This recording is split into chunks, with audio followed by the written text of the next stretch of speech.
Fox Sports. We are Fox Sports. We are Southwest.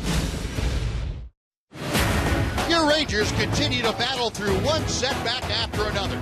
Prince Fielder out another game. Leonis Martin out tonight. And if there's one guy familiar with setbacks, it's Colby Lewis. But Colby has fought through them and continues to improve and provide his team with a chance to win.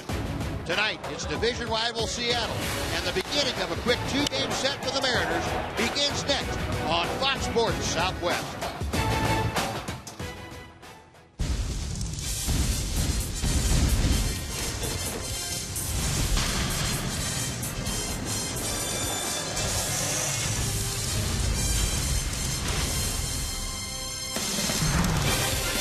Texas Rangers baseball is presented by AT Uverse TV.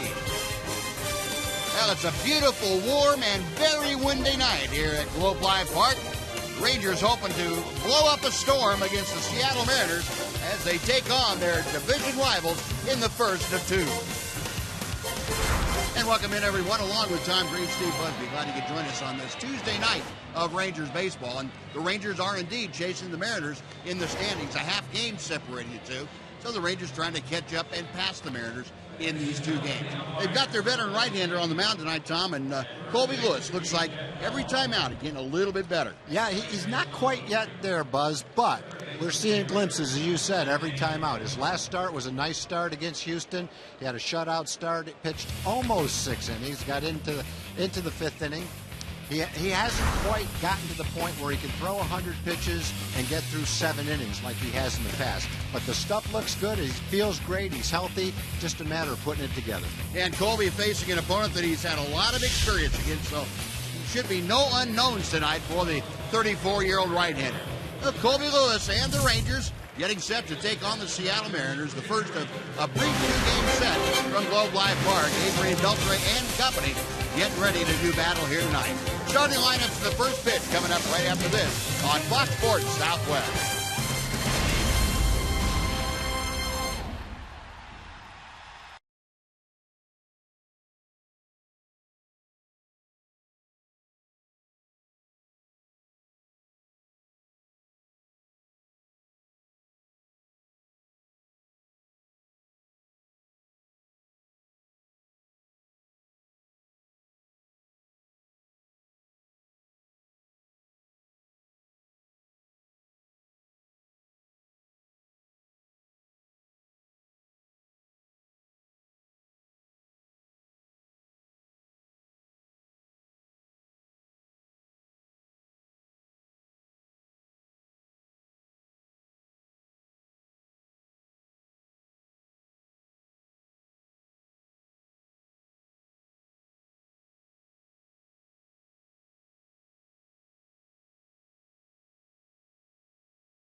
is brought to you by your Texas Ford dealers.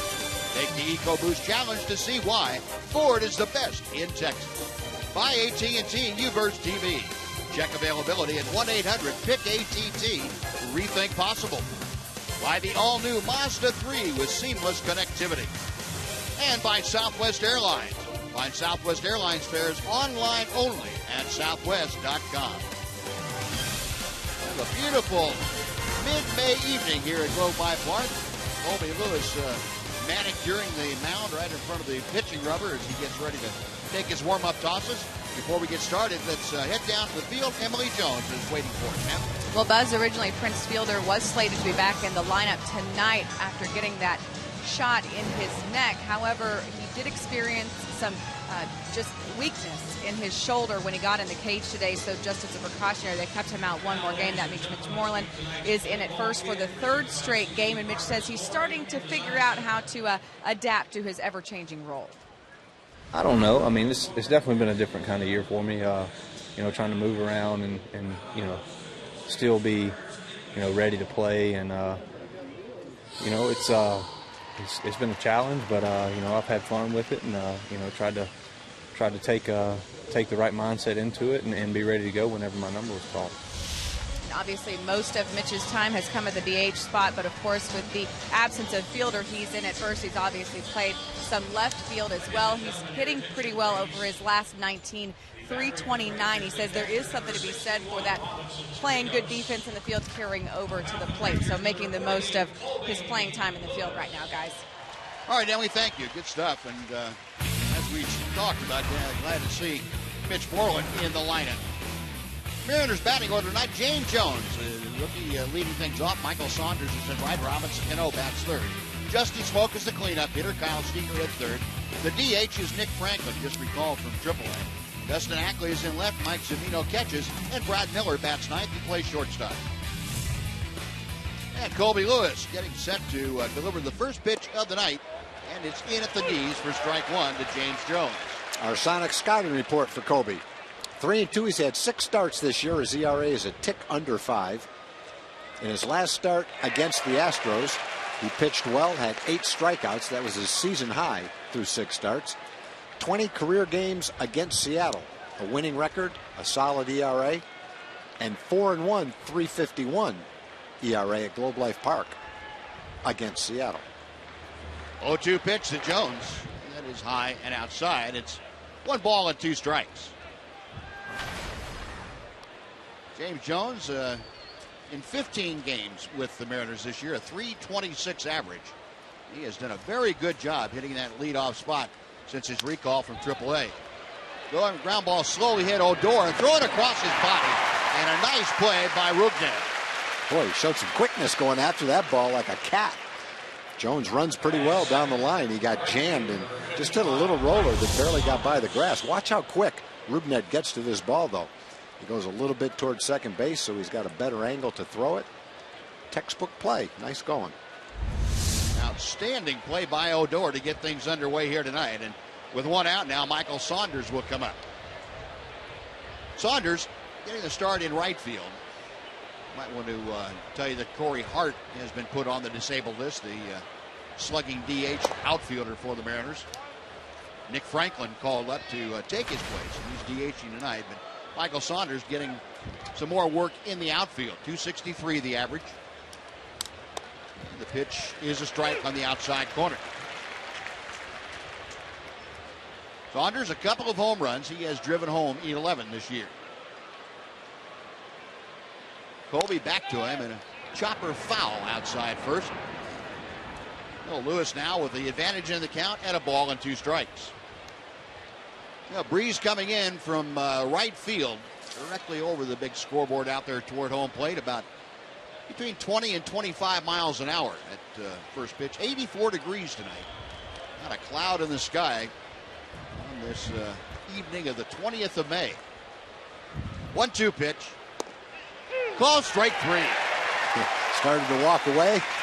Umpire didn't say anything. He paused, got the call, kept on walking.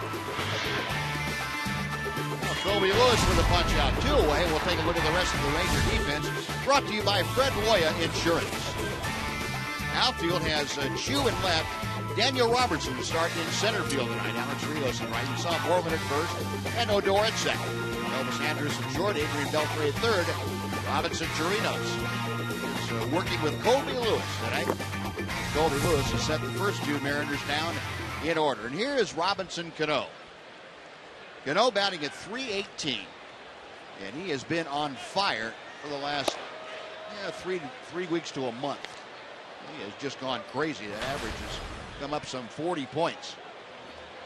And he has also hit well against Colby, as you can see, 2 for 5. Lewis back to the plate. Again, misses outside, 2-0. Only home run of the year for Robinson Cano came in this ballpark. The first meeting between these two clubs back in April. Cano, the 24 RBI, good for second on the Mariner club, and he takes low and outside. It's 3-0. And I have a feeling he's going to see a lot of this as the season goes on. This guy's just not going to mess with him. Last 3 ball games, Cano 7 for 14. And especially when he's swinging the bat like this. 3-0 pitch. And that's right down the middle. Yeah, and even though he's not showing the same kind of power numbers yet, there's a good chance when the weather warms up in the summertime that certainly on the road he's going to show more power. Mm-hmm. But in any time during the game where there's men on base and a hit can beat you, pitcher would have to be crazy to pitch to him. Sure. And that's not disrespect to the other guys. That's just because he's so much better than the rest of the guys in the lineup. Colby able to paint that outside corner and runs the count full. Cano kind of shaking his head. He might have something to shake his head about. Dan Bellino calling the balls and strikes tonight. And give Colby a little extra on the outside corner. Lewis with the payoff pitch. Base hit center field. Colby comes back in with one pretty near the middle of the plate, and Cano bangs it into center. He's the first base runner of the game. Well, Cano aboard at first with 2 out. Justin Smoke.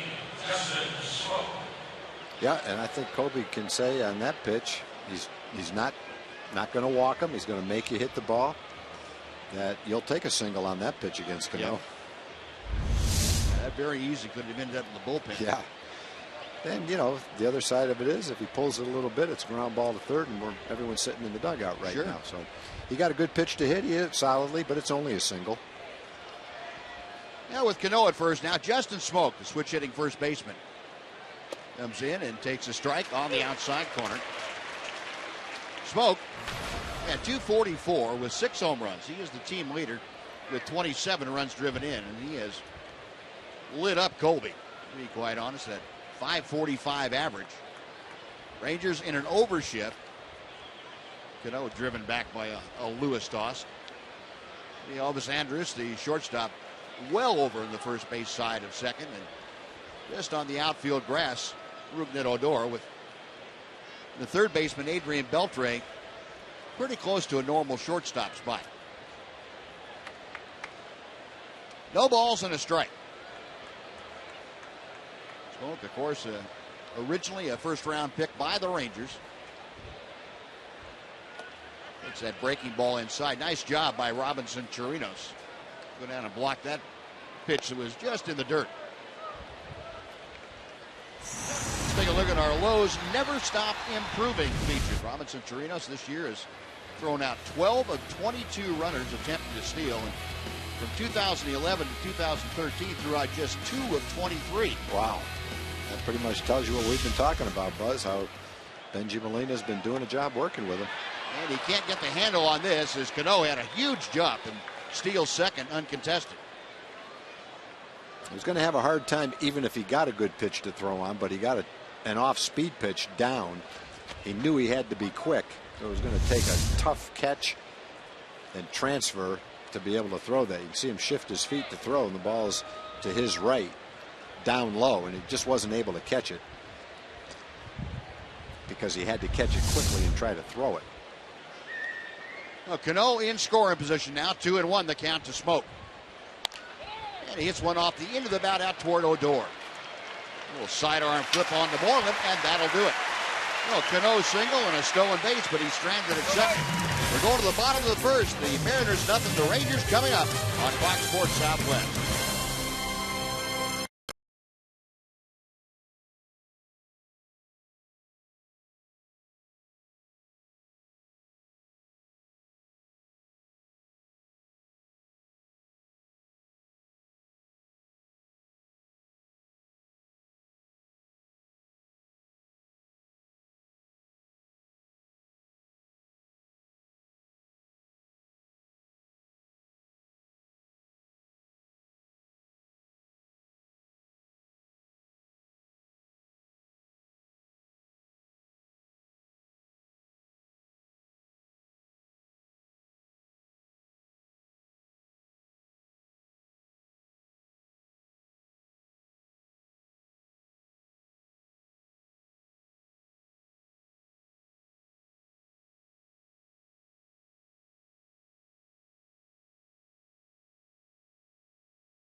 The Rangers come to bat.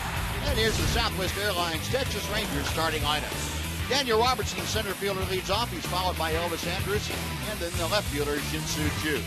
Adrian Beltre bats cleanup, and he's been hot of late. Alex Rios in right field. Mitch Moreland at first. The DH tonight is Michael Choice. Robinson Chirinos bats eighth and catches, and Rougned Odor, the second baseman, batting ninth.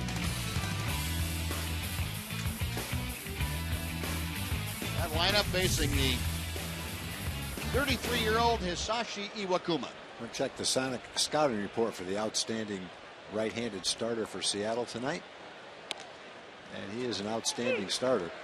2-0. He's had 3 starts. His last 2 starts have been 8 innings, 4 hits, no runs, no walks. Activated from the DL. He hurt his right finger working out in the offseason. Last year he was 14-6. Line drive to center field for an out.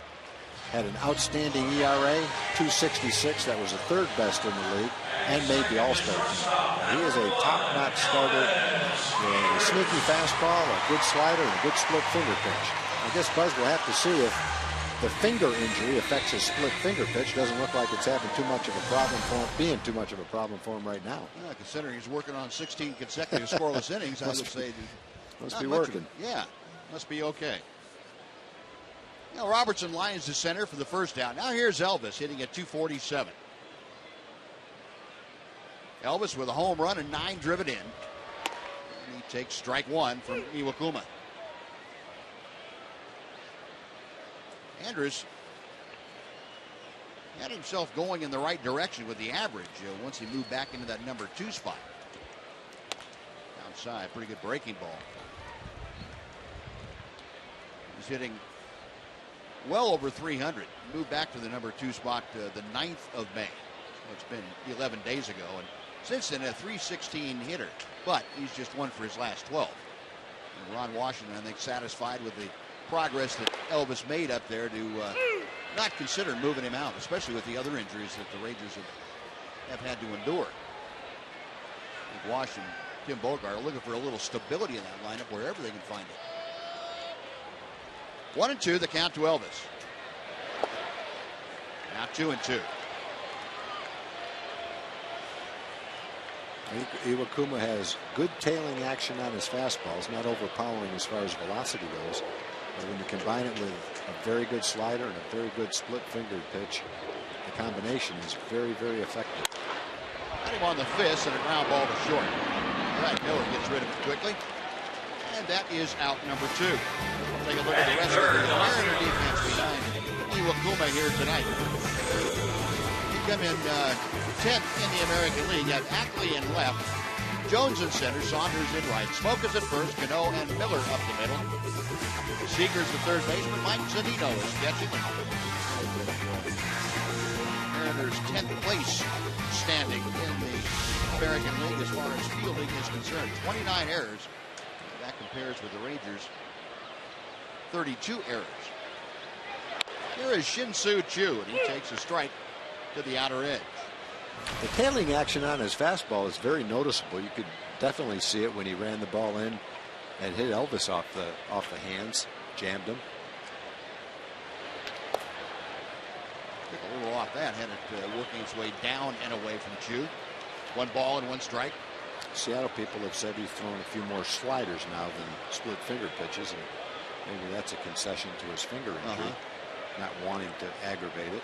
And as long as you've got that kind of a slider, it's probably not much of a lesser pitch at all. Off the outside corner, that brought forth a grimace on Shin-Soo Choo's face.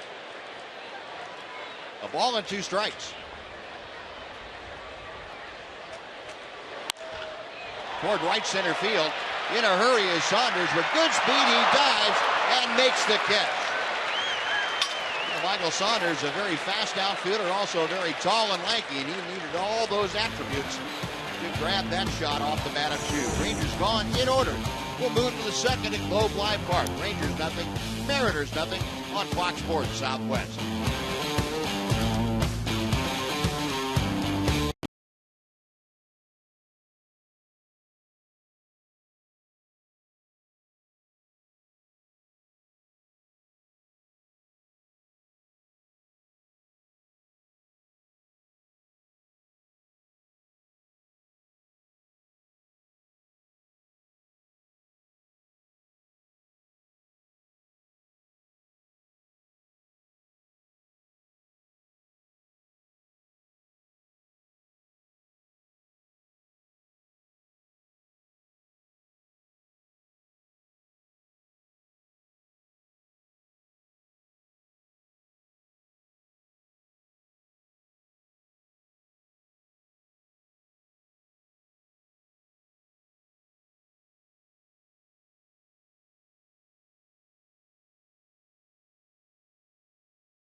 A very comfortable evening at Globe Life Park. The last 2 chances to see the Rangers here at home the remaining part of the month. Rangers leave after the game tomorrow and head out on an 11-game 3-city swing in the road.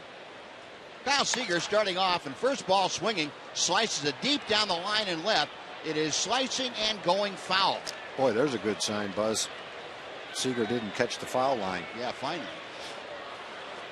He hadn't hit a lot of balls like that against the Rangers. Most of the balls he's hit have been line shots into right center field or into right field or over the right field wall.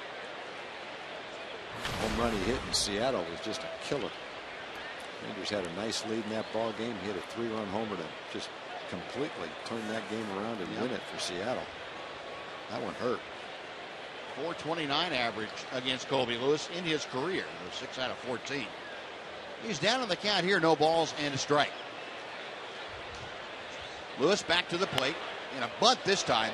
Here comes Beltre. Off balance throw in time. Oh, what a play by Adrian Beltre. I thought he was going to hang on to it. I didn't even think he was going to try to make that throw. Wow. He tried that play the other night and made the same play, but the throw was a little bit offline. That time the throw is on line. He's almost out at shortstop. That's not a bad bunt. Maybe a little too hard, but I think Seager, if he could bunt that same ball again, would think he had a base hit. What a play. Tell you what, if that's not the one on Fox Sports Live, I don't know what should be. We've had a great night for defense if that's not the one. What a play. Oh, one gone, and here is Nick Franklin.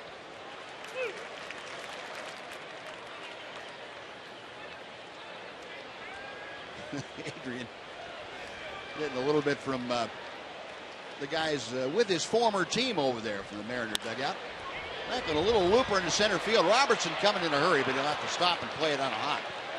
So Nick Franklin with a blooping one-out single is aboard for Dustin Ackley. Number 13, Dustin Ackley. Nick Franklin only hitting 125 in the big leagues. Doesn't have a whole lot of at-bats, but he's hitting 376 at AAA, so he's ready for another shot. Well, here's Ackley, a 258 hitter. Dustin 4 home runs, 18 driven in. Just 2 for 12 off Colby.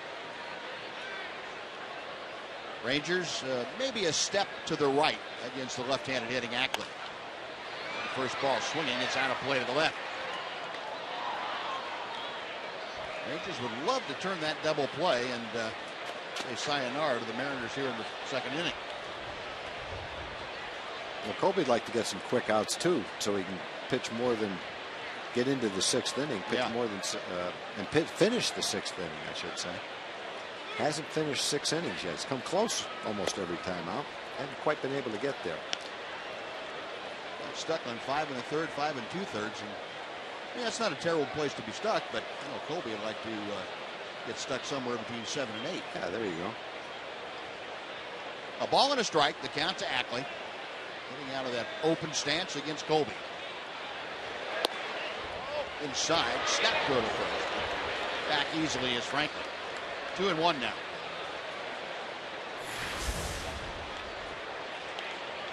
Well, one thing, Robinson Chirinos has shown the inclination to throw quite a bit more. He's been working with Benji Molina and with Hector Ortiz, the minor league catching instructor. They've gotten him very confident in what he's doing. Throwing guys out trying to steal, and also not at all averse to trying to pick people off. Yeah, I don't blame him. 12 for 22. That's upper echelon right there. That's Molina territory. Yep.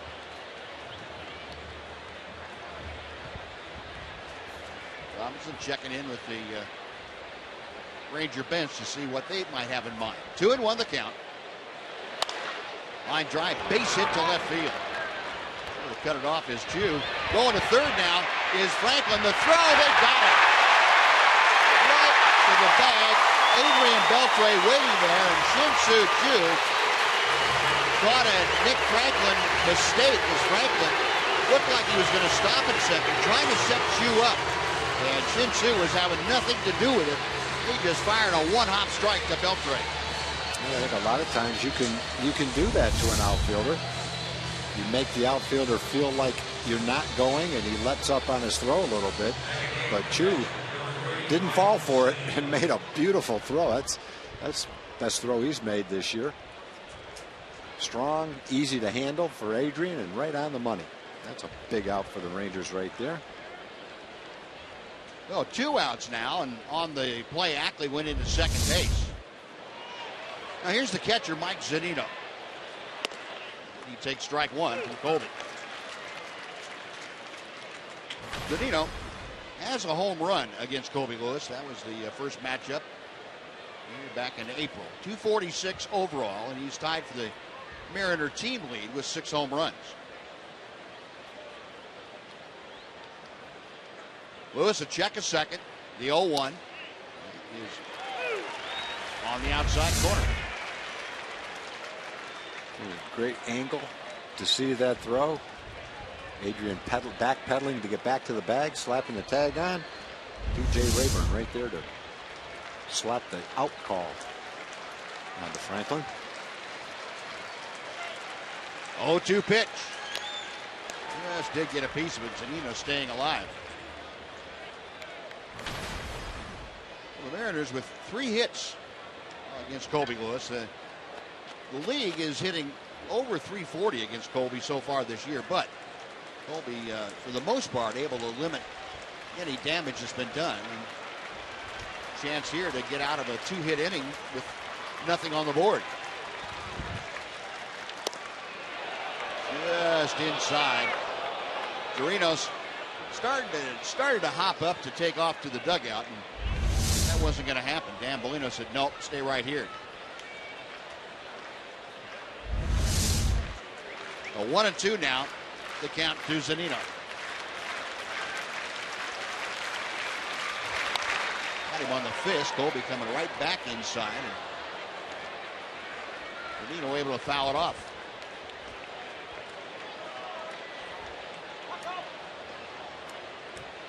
Zunino, you compare him to other American League catchers, tied for second with 6 home runs.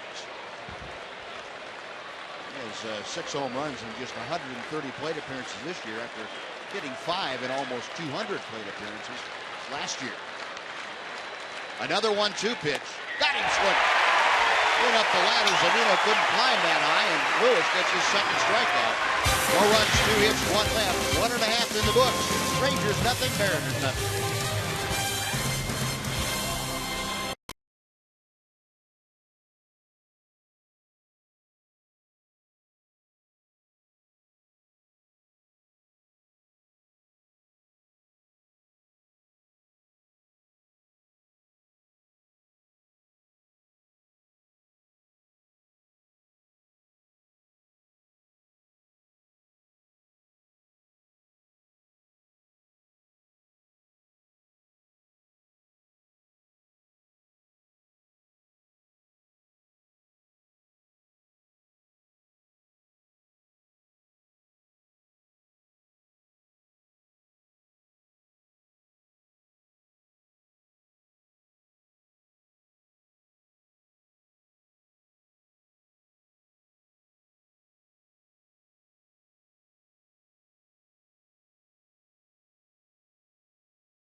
No score as we head to the bottom of the second here at Globe Life Park in Arlington. Emily Jones back with you, and ran into a familiar face.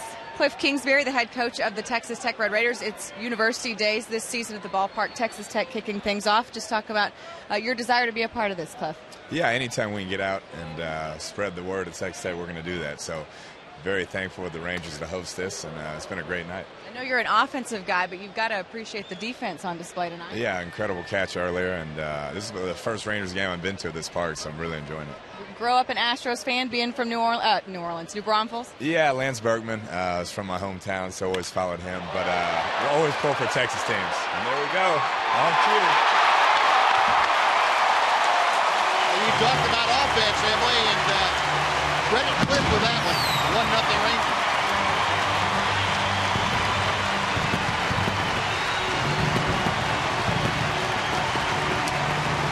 Didn't take long to get that one out of the ballpark. Fine shot. Only question was, would it hit the top of the wall or sneak over the top? And here's the answer. Adrian's 4th home run of the year. The Rangers jump on top 1-0.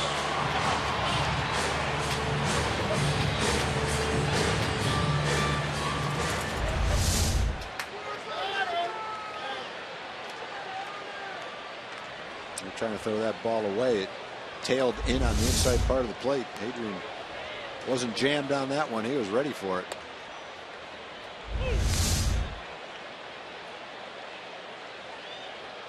Oh, heartbreaker.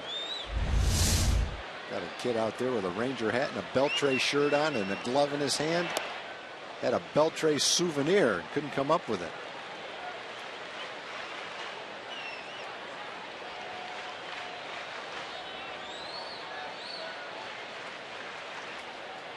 Alex Rios at the plate. The 1-1 pitch to him.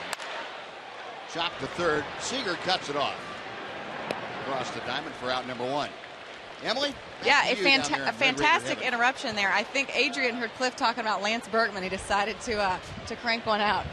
Just talk about your involvement, trying to get the word out, like you said, on the recruiting trail and being a part of different things like this.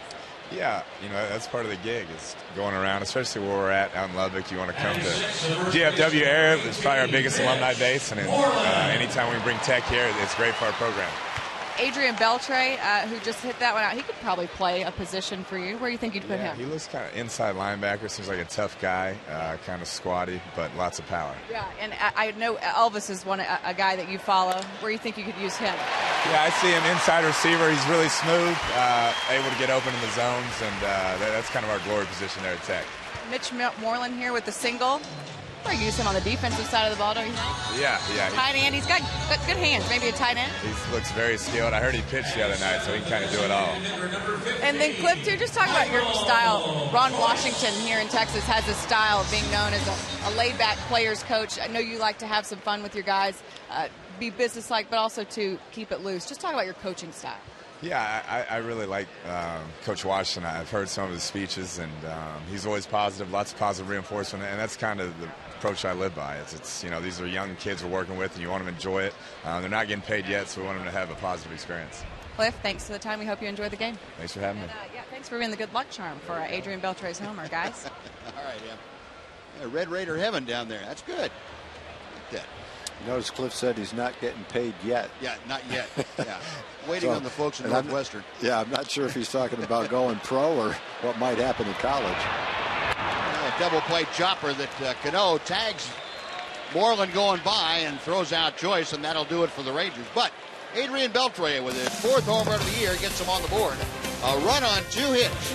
And we'll go to the 3rd. Rangers 1, Mariners nothing.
Welcome back to Glow Life Park. Yes, get your guns up.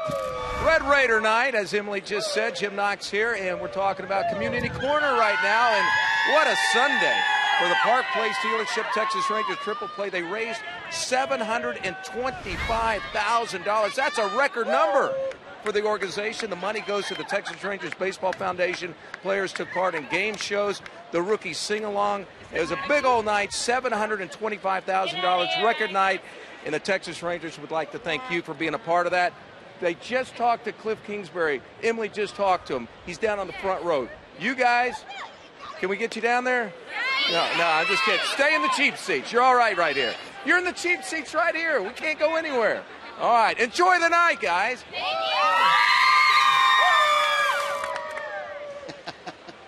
Knox got him going out there now. Brad Miller at the plate now finds himself down in the count, a ball and 2 strikes. Well, he swung and missed a couple of times, and he has really been struggling. He's 7 for his last 72. That is a major struggle. 2-2. Yeah, I'm not a math whiz, but that doesn't figure out to. It's under 100. You know, 1 for 10 is 100, so 7 for 70 is 2. You saw the numbers. 3 home runs, 11 driven in for Miller. The 2-2 pitch on the way. Shallow left field, coming on his shoes, still coming. He has to stop and play it on a hop. And Brad Miller loops one in for a leadoff single here in the 3rd inning. Now, before we go back to the top of the Mariner order, let's take time for a Mazda game break. Here's John Radigan. John?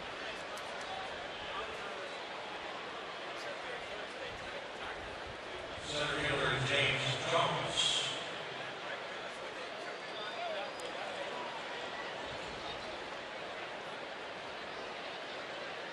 All right, John, thank you. The Rangers will see the Tigers starting on Thursday over the weekend. James Jones trying to bunt his way aboard. It's a good one. Torino snap throw to first, not in time. Jones out of the box in a hurry, able to leg that one out. So back-to-back singles open up the 3rd inning for Seattle. Boy, there's 2 hits for you. Bunt hit and a blooper to left field. The blooper stayed up in the air a long time to fall in. Nice try by Robinson, but he had to go a long way toward the pitcher's mound to try to make that play. Made a great effort. But Jones is a solid runner, and he just really didn't have a chance on that play. That base hit now for James Jones extends his hitting streak to 10 straight for the rookie. Well, 1st and 2nd, nobody out. Michael Saunders, who was called out on strikes in the 1st, will step in. Adrian Beltre cheating down the line from 3rd, and Case Saunders is up there to bunt. Showing no signs of a bunt, and he takes it outside for ball 1.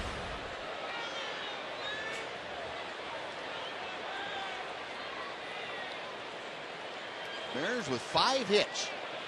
Runners at 1st and 2nd. Ellis Andrews trying to sneak in behind Brad Miller out there, and the pitch is low. It's 2-0 to Saunders.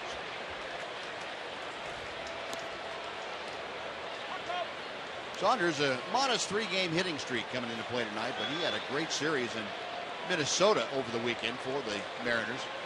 Raised his batting average some 35 points. Base hit to right center.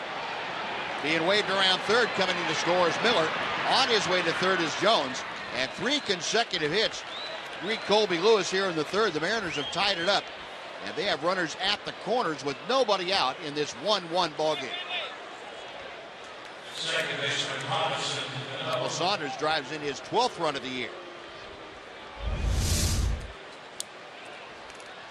That pitch not in the strike zone. It's away from Saunders, but obviously he's a tall guy with long arms. He was able to reach out and still hit it pretty well into center field. Hit a little bit toward the end of the bat, but still fairly solidly struck for that RBI hit.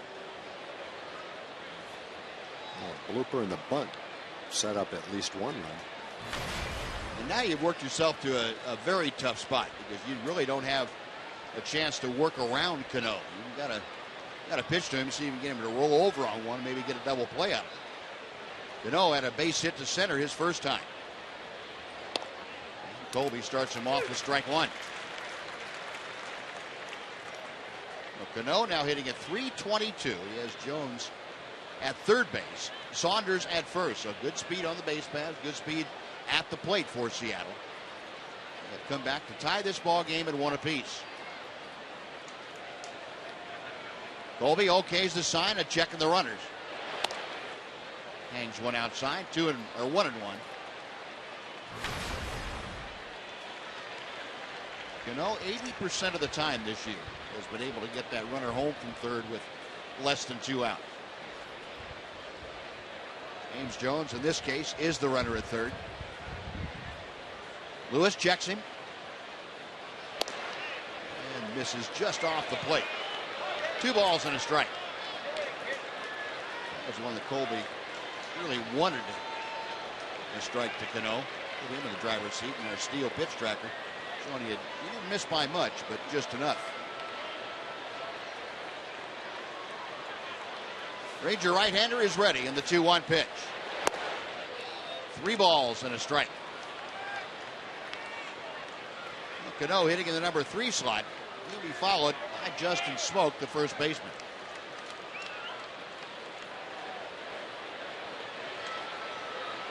We'll see if Lloyd McClendon, with nobody out, chooses to let Michael Saunders take off with a pitch. He's staying put. The 3-1 is low and outside, ball 4. And that makes the bases loaded and also gives Mike Maddox reason to come out to the mound. Well, that's the first walk issued by Colby Lewis tonight. Folks, it's time for you to tweet your photo to us for a chance to have it shown on one of our upcoming broadcasts. That's all thanks to the good folks at AT&T. Use hashtag Southwest Fan Photo, and your photo might be selected to be aired during the season. We will show you tonight's selection a little bit later on in the ballgame. Well, the entire infield, with the exception of Rougned Odor out there, listening to Mike Maddox talking to Colby Lewis, Robinson Chirinos and company. Bases loaded on 3 hits and a walk. A run across. Nobody out here in the third. And Justin Smoak, the cleanup man, is at the plate. Rangers will go into an overshift. But with the runner at third, Beltre can't go too far away from the bag at third. He's about 30 feet off the line. There's a good shot of where Adrian has to station himself. Smoak, a ground ball to second, his first time up there, and Colby drops a breaking ball over the outside corner for strike 1. That's a tough pitch to hit. Drop a couple more right there, you have some pretty good luck. You're right. Steele showing you that's real tough to hit. Should be tough to hit when it's down there. 0-1 pitch. It's like a slider that Colby got in on the fists of Justin Smoak. 0-2. Colby now in a position where he can try and get that strikeout. Bases loaded, nobody out. Lewis to set the 0-2 pitch. Good effort right there, down and in and off the plate inside, but a ball and 2 strikes. Smoak's a fairly patient hitter. Got pretty good back control. That's a pitch that you'll get a lot of left-handers to swing at because it's pretty close to the strike zone. Tried a fastball in there, and Smoak able to get a piece of it. Yep, trying to sneak one by him.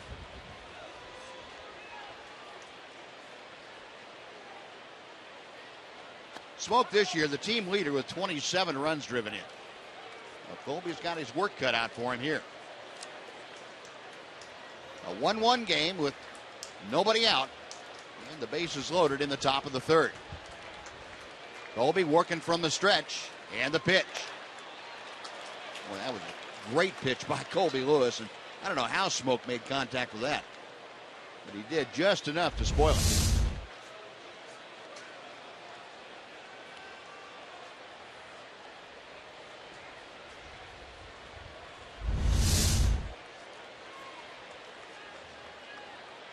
Now Colby with a new baseball, back up on top of the hill. You got Jones, the runner, at third, Saunders at second, Cano at first. Colby again peering in, hopefully for the third strike sign. Pitch on the way, got him swinging. Oh, he did get him to chase one. Yeah, went up the ladder. And Smoak probably a little bit over anxious. That is a very big strikeout and out number 1. Well, he definitely made him aware of the slider down and in. And then when he changed his location, he goes up and away. He gets smoked to chase one well out of the strike zone. It looked like it was high and outside. Generally, you wouldn't see Smoke swing at that pitch, but, but in that particular time, he might have just been aware of pitches in another zone and for some reason couldn't lay off that one. It doesn't get much easier because that brings up Kyle Seager. Seager tried to bunt his way aboard leading off the second, and it took a great play by Adrian Beltre to nail him at first. He takes a strike here. It's 0-1. Seager with one career grand slam. Got the bases full of teammates. One out. Rangers hoping for that ground ball at an infielder. The infield not in an extreme overshift, but definitely favored going to the right. There's a little looper over Beltre's head. It's going to drop for a base hit. One run is home. Coming down the line in to score is Saunders, and a looping two-run single gives the Mariners a 3-1 lead. That's the third ball in this inning that has not been hit solidly, but been hit in no man's land. Yeah, that's a shame. The inning started with a fly ball, almost a fly ball to left field that Chu couldn't catch. Now with the bases loaded, he gets jammed on a little breaking ball inside and just barely loops it over third for 2 runs. What a shame. Nothing anybody can do about that one, or the other ones for that matter. So 3 runs across in the inning. Mariners have a 2-run lead now and still going at it. Runners at first and third with 1 out. And Nick Franklin is at the plate. Franklin had a soft single to center field his first time. He's got Cano at third. Seager over at first. Breaking ball off the plate inside for ball 1. Tom told you Franklin tearing it up down at AAA Tacoma, 376 in 30 games with the Rainiers. Lewis check in with Seager over at first base to drive him back.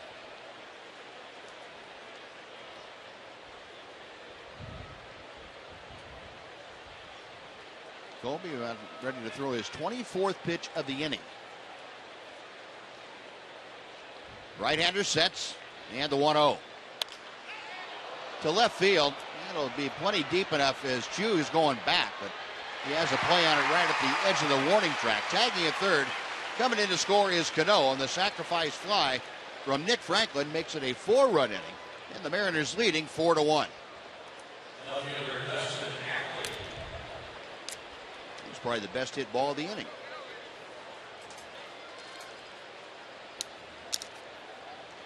Two outs, and Dustin Ackley now will come up. On the play, Seager staying at first base. Ackley had a single to left field his first time. Yeah, I guess as a pitcher, sometimes you can go out there and give up 4 earned runs in an inning, give up a couple of line drives and a long home run to account for some of the 4 runs. In this particular inning, definitely hasn't been that way against Kobe. He's had to throw a lot of pitches, but not much in the way of a line drive. I guess the closest thing was the one that Saunders hit to right field, but he hit that ball off the end of the bat a little bit. 2 bloopers and a bunt. Tough inning.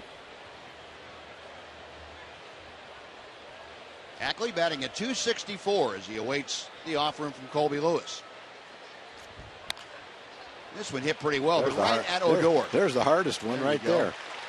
And that'll do it, but the Mariners bloop the Rangers to death. Colby Lewis gives up 4 runs on 4 hits. 1 man left after 2.5, 4-1 Seattle.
Baseball on Fox Sports Southwest is brought to you by Southwest Airlines.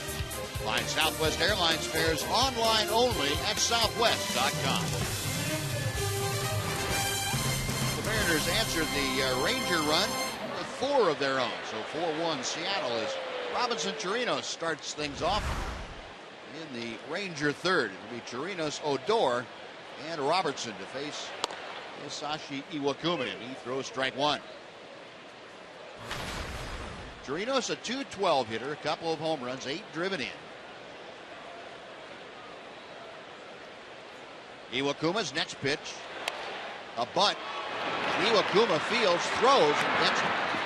Iwakuma quick getting off that mound, and Chirinos, who had a bunt base hit on Sunday, trying to turn the trick again, and he had the wrong guy on the mound. Yeah, he needed to bunt that one a little bit more toward the line. Iwakuma showed excellent quickness, the ability to get the ball, get rid of the ball quickly, almost like a shortstop or a second baseman, and fired accurately to first base.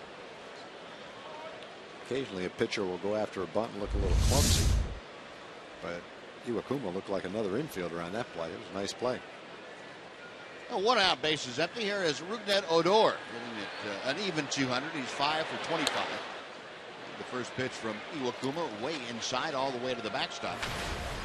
1 ball and no strikes. Iwakuma came to the Mariners last year, and for the first 5 or 6 weeks of the season pitched in relief. He was almost like a mop-up man. They really, I don't think, recognized at the time what they had, or he wasn't pitching as well as he would pitch later. But once he got into the rotation last year, he was very good. And since he's been in the rotation for the Mariners, he's had 52 starts. He's gone 24-10. 2-0 pitch. Sharply hit on the ground, but right at Brad Miller is out number 2. Statistically last year, Iwakuma right up with the best of them. Center fielder, Daniel. Only allowed just barely over 1 hit and walk per inning pitch. And that's a remarkable figure. That was second in the American League. Also threw almost 220 innings, at the 3rd most innings, so he was a workhorse as well. And that was, as you say, Tom, after starting in the bullpen. So not really in a regular rotation. Daniel Robertson started things for the Rangers tonight by lining the center field. He takes a strike on the inside corner. Yeah, let me correct that, Buzz. I said last year he was in the bullpen. It was actually 2012. Okay. I was speaking like this was 2013. Sorry about that. Isn't it? Well, good point. Let me check. I'll get back to you next inning. I got to do a little research, try to find out. 0-2 the count to Robertson.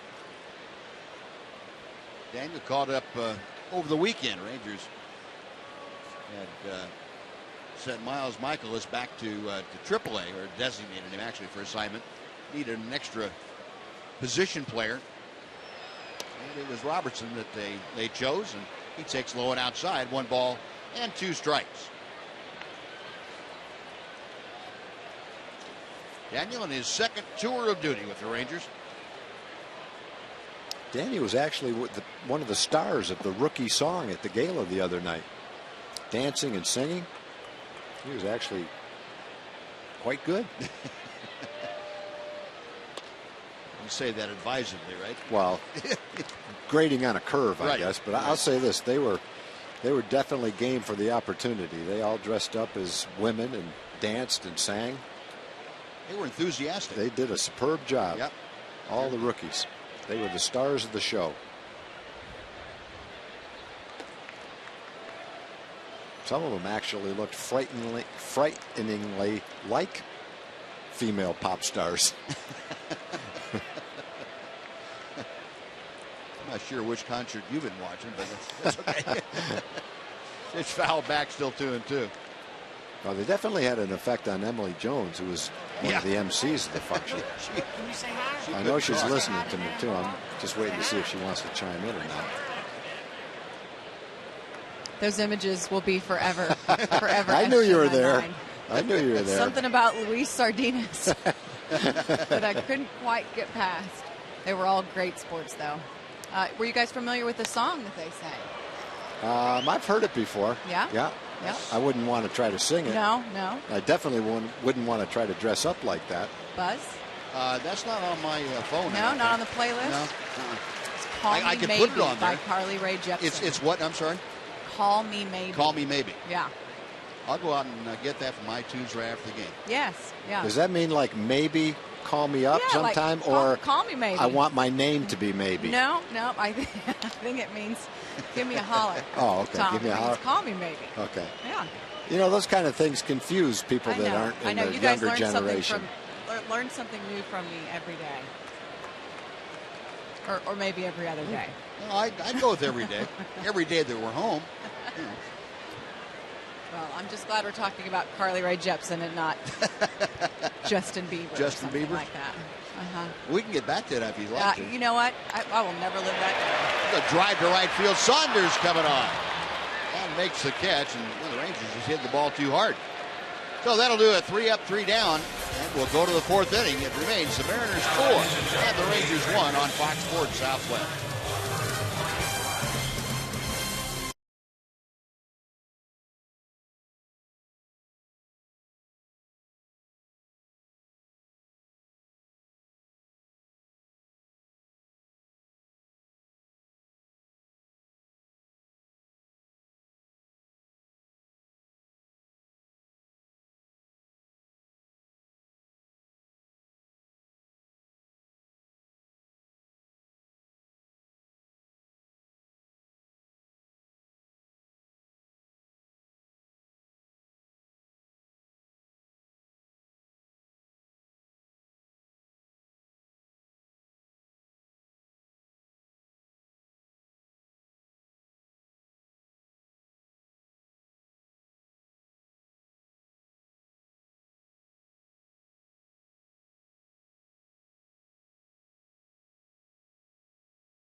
Against the Baltimore Orioles on Tuesday, June 3rd. The first 15,000 fans at Globe Life Park get a Texas Rangers yearbook. And this giveaway is a collectible, so don't miss out on that. Tickets are available at TexasRangers.com, or you can call 972-RANGERS. Mike Zunino starting things off here in the 4th inning. Zunino, Miller, and Jones to face Colby Lewis. The pitch inside got Zunino as he turned into it. He will reach base on the hit by pitch. He definitely wasn't shying away from the hit by pitch. He turned his shoulder, but he didn't back off very much. First one of those that Colby has issued tonight. 1 on, nobody out. Brad Miller to be next. Miller led off the 3rd inning, lofted a fly ball to left field that looked like it was fairly harmless, but it fell for a single. You can't dive into a pitch to get hit on purpose, but you don't have to dive away from one either. You stand your ground and take one for the team, you get first base.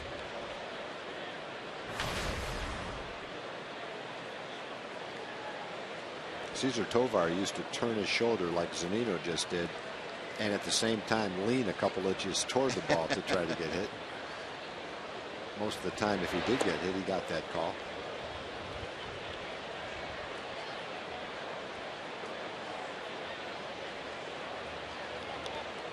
Two balls, no strikes to count to Brad Miller. 1 on, nobody out. Rangers trailing 4-1 as the Mariners hit here in the top of the 4th. fastball, knee high outside corner. 2-1 now.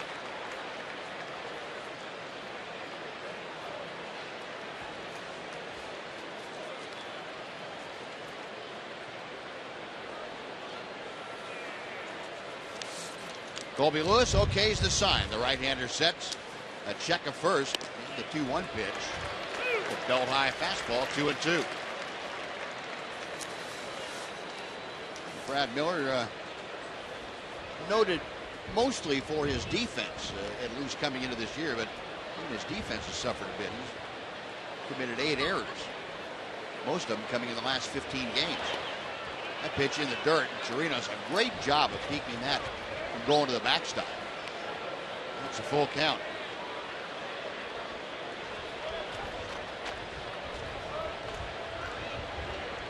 Colby again forced to work. He starts off the 4th inning with a hit batter and now has gone 3-2 to Brad Miller with the top of the Mariners order waiting. Payoff pitch. Check swing. Did he go? No, he did not. Peeled down to third, and B.J. Rayburn said nope, no swing. So that's the second walk. And it puts runners at first and second for James Jones. Colby getting himself in hot water without the help of the Mariners here. Yeah, that's not a walk you want to see. Miller got lucky and hit that little blooper that somehow fell into left field the first time up. But bottom line is, coming into the game, he was 7 for 72, and not a guy in the lineup that you want to walk. James Jones, a bunt single his last time. He takes a strike here, showing no inclination to bunt. And Beltre coming down the line from third just in case. Look at the Rangers setup. Mitch Moreland right in the baseline. And now moving a step in front of Brad Miller, the runner at first. Beltre playing kind of caddy corner down there at third. 0-1 pitch. Little looper foul that will reach the seats right over the Mariner dugout.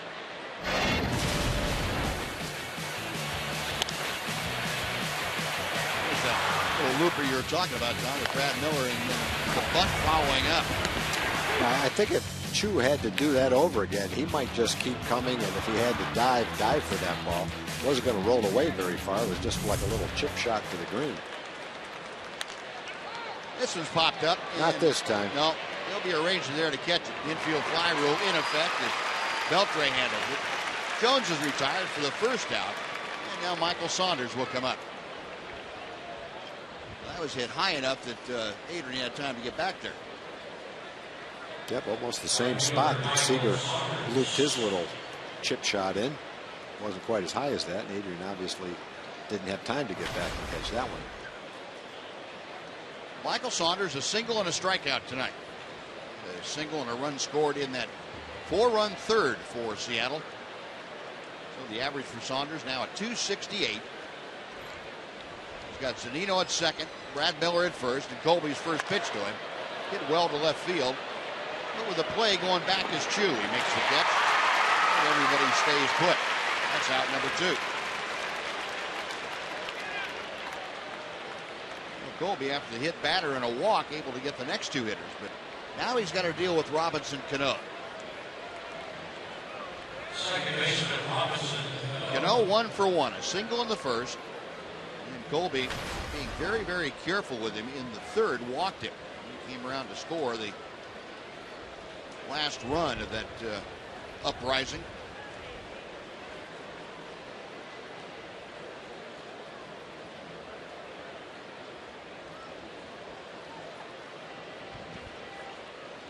Colby a check of second, and Cano lashes one foul to the left.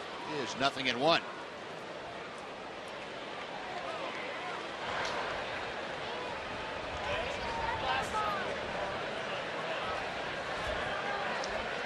Cano, a .322 hitter. Back over the last 26 games, now 27 games. He has reached safely in every single one of them, either by a hit or a walk. Pitch high and away. During those 27 games, he's hitting in the neighborhood of .365. Now, Cano with the Yankees over the last 5 years averaged probably close to 30 home runs and probably 45 or 46 doubles. So there was a lot of extra base hit production there with the Yankees. He also drove in over 100 runs 3 times. And he may get to the point where he hits 40 doubles and, depending on the lineup around him, drive in 100 runs with Seattle. But at least based on what we've seen the first couple of months of the season, the home run totals don't look like they'll be there. That ball's hit hard to right field. Rios charging, now is going to make a throw to the plate as Zunino's coming in. And he slides in safely. Cano with the RBI single, and Alex Rios either didn't have a grip on the ball when he came up with it, or didn't think Zunino was going to try to score. I think he was indecisive. I don't think he had a plan for what to do if the ball was hit to him like that. I think he caught the ball, did what you said, Buzz, made the assumption the runner wasn't going to go. But even if he's not going to go, you still have to make the throw. Let's see if it looked like that or couldn't get a grip on it. Yeah, I think he just double pumped. Maybe made the assumption Zunino wasn't going to go. Might not have been able to do anything about it anyway. But I think if he could do it over again, he would probably catch the ball, come up and fire it to the cutoff man and see what happened. So a big 2-out hit by Cano. It makes it a 5-1 Mariner lead. Runners at first and third. And Justin Smoke, who is 0 for 2, will step in. Colby Lewis stepping back off the pitching rubber as he and Robinson Chirinos couldn't get together. Smoke a big out in the third. He struck out with the bases loaded and nobody out, giving hope for the Rangers last inning. But a Kyle Seager 2-run single kind of foiled that.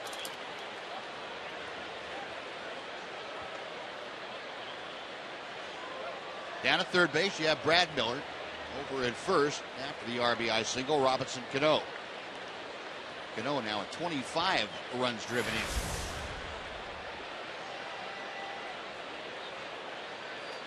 Colby Lewis about ready to throw his 76th pitch of the night.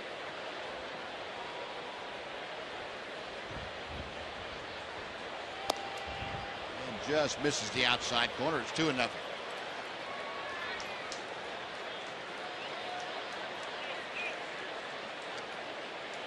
This is one of those games where, from a pitching standpoint, you stand back and scratch your head trying to figure out what went wrong.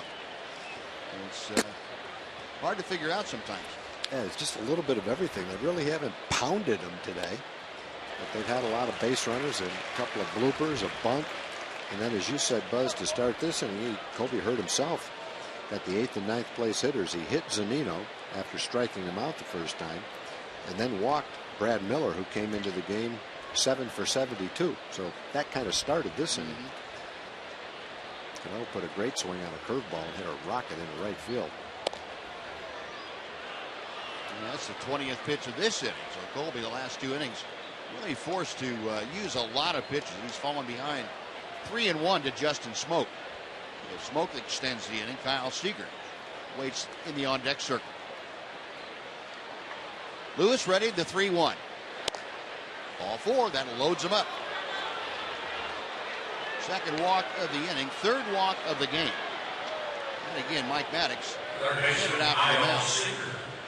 There's no one up and throwing in the Ranger bullpen as of yet. So this is one of those outings. I think Colby Lewis is going to have to absorb a couple of innings here to help the bullpen out. Yeah, when you look at the players for the Mariners that you wouldn't want to see hit with the bases loaded, certainly Cano would be the main one. But based on what he's done against the Rangers, Seager would be right up there with him. You got that right.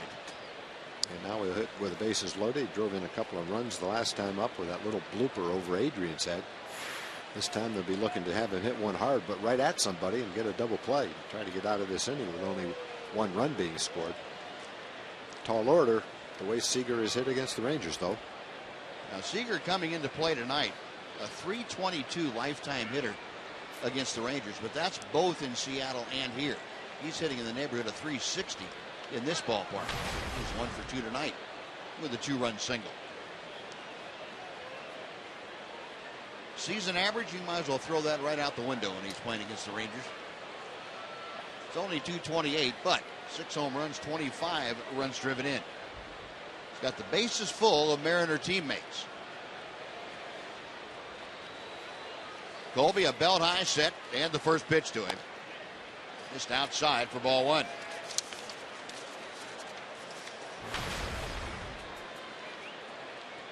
At Globe Life Park, 348. 7 home runs, 6 home runs, 17 runs driven in. Pretty well hit right center field. Robertson on his horse into the alley, and Daniel there makes the catch, and that'll do it. Mariners add on a run on 1 hit. They leave the bases full after 3.5. 5-1 Seattle.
One advantage. They've out hit the Rangers 8-2 as Texas comes to bat here in the 4th inning. It'll be Andrews, Chu, and Beltre. The first 3 due up to face Hisashi Iwakuma. Elvis, a ground ball to short back in the 1st inning. Only run of the game so far for the Rangers. Adrian Beltre's solo home run leading off the 2nd. Iwakuma's first pitch is outside. 1 ball and no strikes.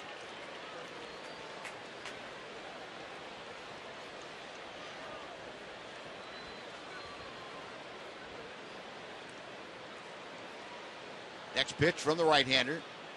It's a slower version of his breaking ball. 1-1 the count.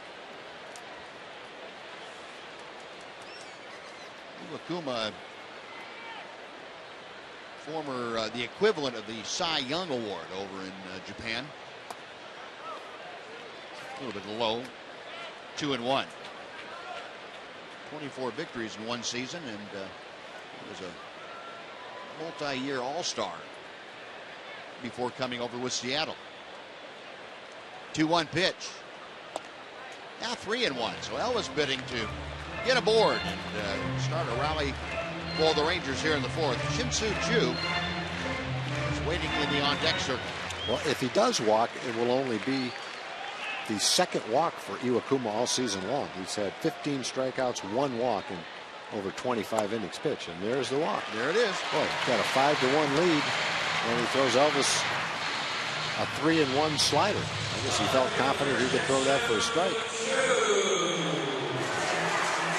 Well, Elvis aboard. First base runner for the Rangers since that 2nd inning, and now Shin-Soo Choo. Choo robbed of extra bases by Michael Saunders back in the 1st inning. Drive into the alley in right center field, and Saunders a headlong dive, able to snare it right in the webbing of his glove.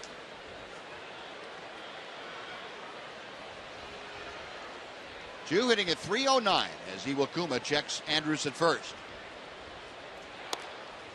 1 ball and no strikes.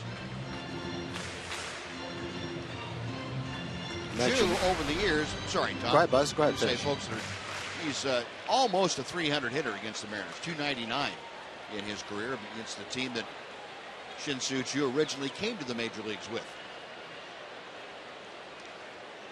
32 of 38 starts. Choo has been on base.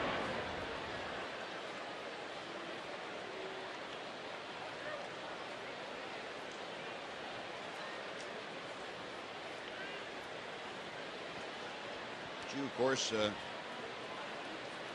came to the big leagues just briefly in 2005 with the Mariners before going over to Cleveland, where he spent the majority of time before Cincinnati, his last stop. Shallow left field, a towering pop-up. Franklin and Ackley. It's Franklin that makes the catch, and the throw back behind Elvis, but Elvis able to get back to the bag in time. A Choo out on a pop to short. One gone. Here comes Adrian Beltre.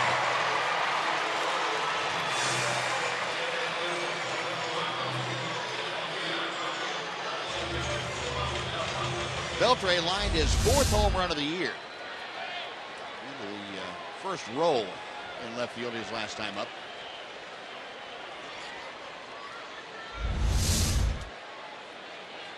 Adrian now 4 home runs, 15 runs driven in, that batting average of 259. Iwakuma to the plate and misses low and outside. Our AT&T Universal Rewind takes you back to the 2nd inning. Adrian Beltre got a fastball that was screaming, "Hit me," and he obliged. With a screamer going the other way.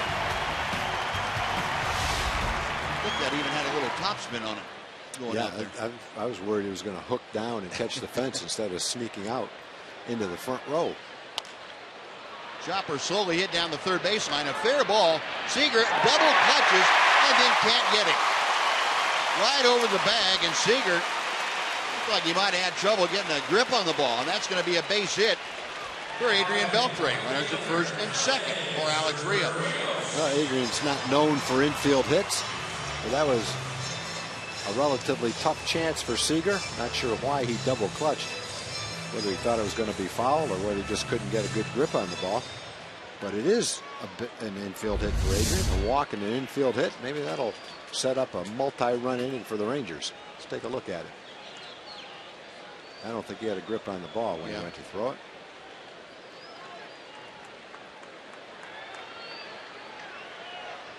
And Adrian busting it down that line, able to leg it out. Now here's Rios, who had a hard ground ball out to Seager his first time. There's a strike on the outside corner. Rios hitting at .296. 3 home runs, a team high 23 RBI.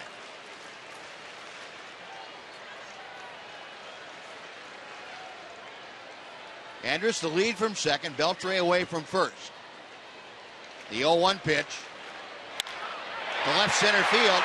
In a hurry is Jones. He can't get there. Andrus coming around third will score. As Alex Rios gets the Rangers on the board, it's now a 5-2 Mariner lead.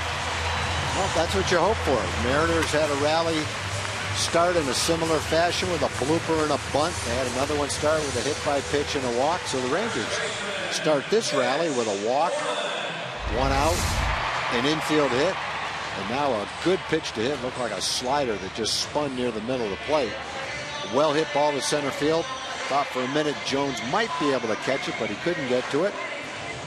We got Mitch Moreland up there now. Game's a little bit closer. Still have 2 men on. Mitch has been swinging a good bat.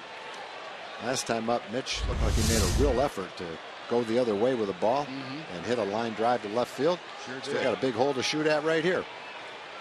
Got a big hole on the left side. He has also got Adrian Beltre and Alex Rios on at second and first. Iwakuma with the first pitch. Ripping a miss as he pulled the string. It is 0-1. I don't think Mitch was thinking about the left field that time. That didn't look like left field. He was thinking about that third home run. He popped one off of R.A. Dickey here on Sunday. Got a knuckleball that stayed up. See if he can do it again against Iwakuma. The 0-1 pitch. 1 ball and 1 strike. Mitch now hitting at an even 290. He has done yeoman work the last 20 ball games. He's hit 330. Get that average back up to approaching 300. 1-1 delivery. Out of play to the left. And it's 1-2. And on Sunday, it's Moreland last 2 times up. There's that hand and knuckleball. He didn't flutter. It's a rope that got out of here. And then his next time up, he doubled the left center field. So it was a very productive last couple of at-bats on Sunday. And then Moreland singled his first at-bat here tonight. Got Beltre out there at second. And Alex Rios, the runner at first. A 5-2 Seattle lead as Iwakuma checks the runners. Double play ground ball to Cano. To Miller. Back to first. That'll do it. A 4-6-3. The Rangers are out. Moreland's double play ball takes care of it. But the Rangers get a run on a couple of hits and strand one. On to the 5th we go. 5-2 Seattle.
Joined now by what will be the newest member of the Texas Rangers Hall of Fame, Tom Schieffer.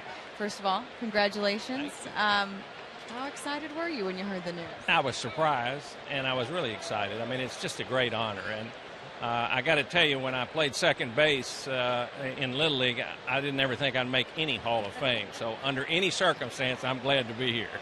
Tom Grieve introduced you today in the news conference to make the announcement, kind of the godfather of this ballpark, so many things inspired by the work that you did. How proud are you to see it, first of all, become what it has, and two, as full as it is these days? I love seeing it full. It was really built to be full, and it changed everything, I think, for the franchise, but it changed everything in my life as well. I mean, it was a landmark for me personally, but it was so much fun because it was such a creative process, and it was such a group of people coming together and trying to do something that they wanted people to enjoy, and I think we did that. What's your favorite part about this ballpark? Oh, it's kind of like asking me who's your favorite child, but I love Home Run Porch. I think that's kind of the signature architectural piece, and it kind of sets the tone for it, because what we wanted to do was have an intimate ballpark like the old ballparks were, and something that people could emotionally invest in, and I think they did that. So. I think this might be the best question for you more than anyone else. Is this a hitter's ballpark anymore because of the changes that have been made since it was built? Well, I think the changes are good because it changed from what it was built, and we didn't want it to be a hitter's ballpark or a pitcher's ballpark. We wanted to be a midway, and when they put the club behind home plate, it changed the wind direction, and it changed the ballpark. I think pitcher's ERA went up about a half run after that, and I think you've seen last year and this year that the ballpark is kind of returning to what it was supposed to be. I don't know how the hitters feel about that, but I think you're probably right. Things are evening out. What will you remember most about this time until August when you are inducted into the Texas Rangers Hall of Fame? And how do you put this in perspective, I guess, as far as your career work? You've done quite a bit of it. Well, I've done a lot of things, but just from a pure joy of doing something, there was nothing like building this ballpark. But it was also being a part of the franchise. And when you're in baseball and you're in a position like I was, you really realize how much the game means to other people. And it's not just something that you're passing through. You really understand that you're a steward of the game, and if you're a good steward of the game, people appreciate it. You told a wonderful story today about Pudge Rodriguez and what you felt like epitomized baseball to you. Can you share that with us? Sure. I was sitting in my seats here, and a young man named Matt Swinton, and he was 8 or 9 years old. He had muscular dystrophy, and he was the poster boy for muscular dystrophy that year. And his father came down and wanted to get a ball signed, and I did. And I said, my wife and I were here by ourselves, and so we had seats, and said, come on, sit with us. Pudge came up, and he was in the batter's circle, and I said, Pudge, Matt here says you're his favorite player. And Pudge said, well, kiss this bat for luck. And so he did, and Pudge went up, hit the next pitch right out of the ballpark. He went around the bases, ran right up, crossed home plate, came right over to Matt, gave him a big hug. I mean, it was just a moment like nothing but baseball can give you. I knew Pudge was good. I didn't know he was that good. He was Babe Ruth that night. I guess so. Well, Mr. Schieffer, congratulations on the honor, and welcome to the Texas Rangers Baseball Hall of Fame. Forward to it. Guys, back up to you. All right, Emily, thank you very much. Great honor a well-deserved honor for a very, very good man, Tom Schieffer. And Tom, you have the experience of being around Tom Schieffer an awful lot. Got to know him very well. He's just a tremendous person, isn't he? He's a great guy, Buzz, and the thing that impressed me about him right from the start was he's a student of the game. He talks about playing second base in the Little League, but he's not one of those guys who says, yeah, I could have gone into pro ball, but I had to get a job after college. He's not saying that. What he's saying was, I was a mediocre Little League player, but I loved the game, and I loved to play. And it kind of comes through every day that you work for him, how much he appreciates the game, the passion he had for the game. He understands the game, and he truly loves the game, and it shows in this beautiful ballpark that he helped build. I think he brought, for me, a different meaning of what baseball meant. And, when I got here, I guess it was my first week here, and he called me up to the office.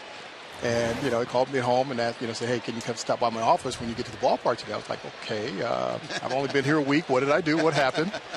And he just, went in and he just said, hey, I just wanted to say hello, welcome you to the organization. He talked about my wife and my kids, and, he just made it feel like it was all about family. They cared. I was just shocked that he even knew my wife's name, so that was just something that had never happened to me in an organization before. So he just made us feel right at home.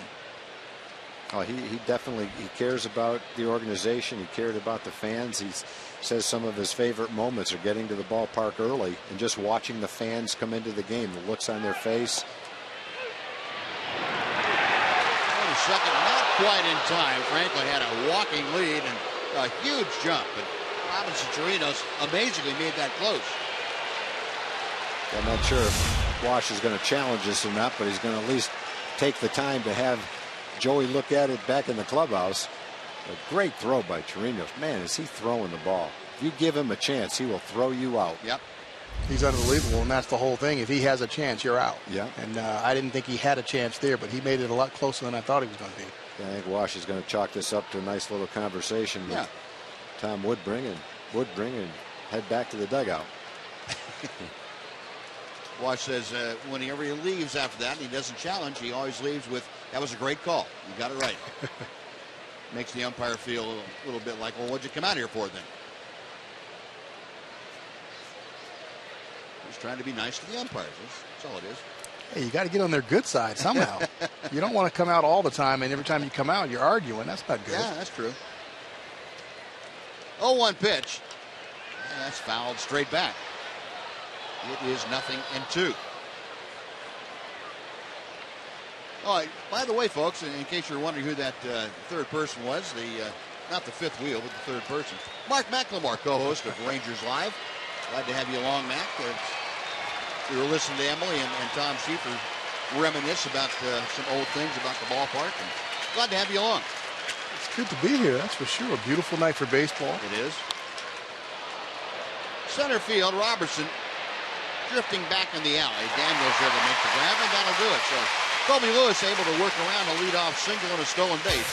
We're halfway through the ball game. It's Mariners 5, the Rangers 2 on Fox Sports Southwest.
Fans Metro PCS and Southwest Airlines are teaming up to send you on a VIP flyaway experience with your home team in LA.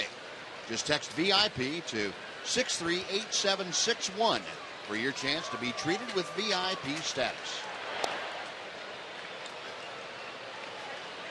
Bottom third of the Ranger order here in the fifth inning, beginning with Michael Choice. Then it'll be Robinson Chirinos and Rougned Odor. Mariners leading 5-2. Choice grounded into a double play his first time. He shoots one foul to the right side. And the count evens at a ball and a strike. Choice, a late insert into the lineup that Leonis Martin, originally scheduled to be in center field tonight, had to bow out with a little bit of a stiff neck.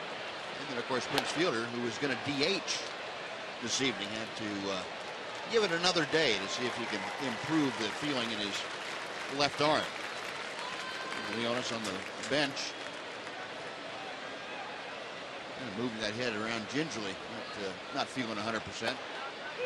Breaking ball, called strike three. Choice got the front door breaking ball and couldn't pull the trigger. That's out number one. First strikeout for Iwakuma.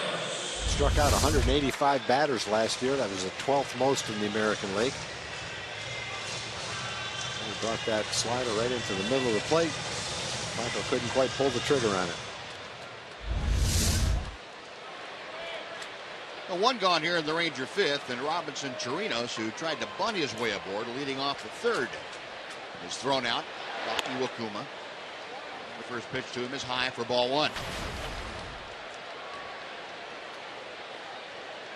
Chirinos, a 209 hitter. Iwakuma, the little hesitation in the windup, comes back to the plate and gets a fastball for a strike.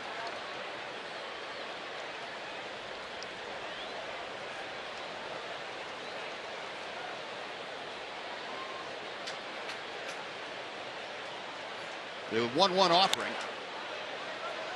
Chirinos fouls off that very slow breaking ball that time. 1-2.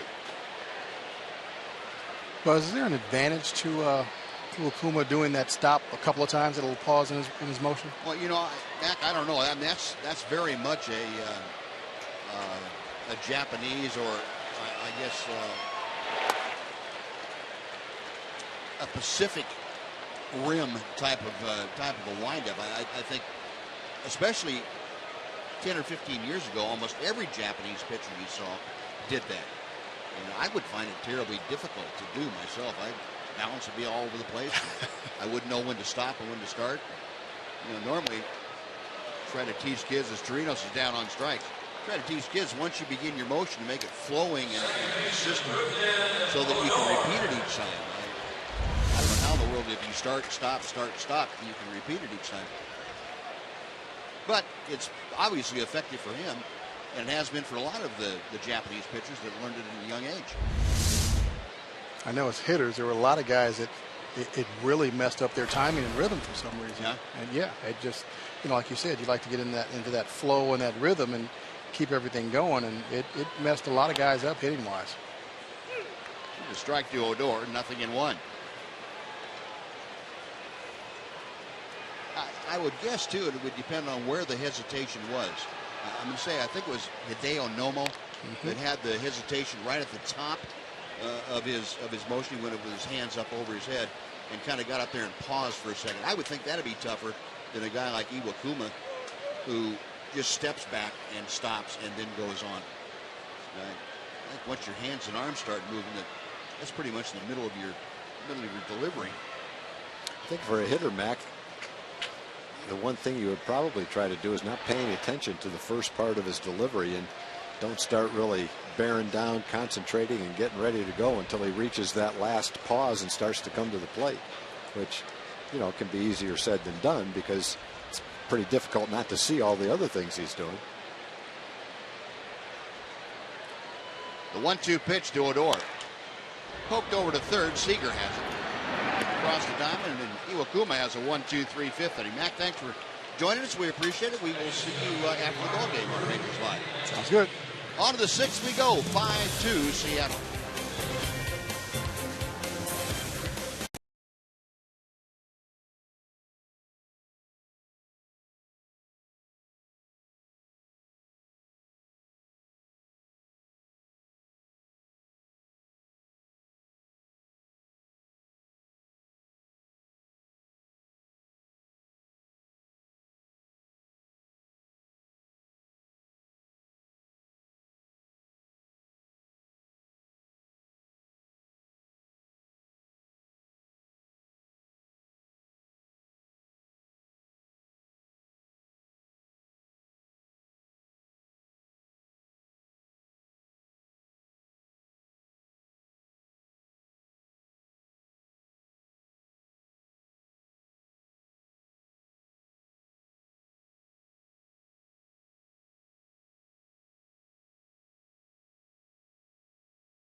On Fox Sports Southwest is brought to you by your Texas Ford dealer. Take the EcoBoost Challenge to see why Ford is the best in Texas. We go to inning number 6 here at Globe Life Park, a 5-2 Seattle lead. Colby Lewis back to the hill. He will work to the top of the order, and James Jones will be followed by Michael Saunders and Robinson Cano. Speedy center fielder James Jones takes ball one as he bluffed a bunt. Jones had a bunt single in the third inning. That was all part of that 4-run outburst by the Mariners. The strike evens the count. Budweiser pitching line tonight for Colby Lewis. 9 hits. That's a little deceiving, though. All 5 runs have been earned in 5 innings with 3 walks, 5 strikeouts. I'd say about 4 or maybe 5 of those hits have been of the soft variety. There's another bunt attempt. This one fouled off into the seats. 1 and 2. Yeah, but they all count. They all count. The 4-run innings started out with what looked like a fly ball to left field that Chu couldn't quite get to, and then a bunt single. So definitely didn't start with some line shots. Well, that bunt came back and really drilled Robinson. On the right shoulder.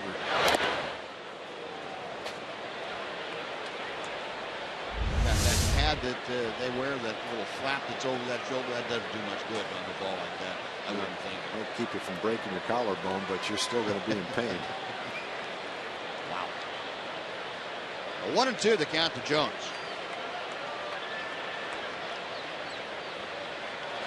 Got him swinging. Good breaking ball. Colby with his 6th strikeout of the night. That's how the 6th begins for Seattle. And before Michael Saunders steps in, let's take time for a Mazda game break. Once again, here's John Radigan. Michael Saunders.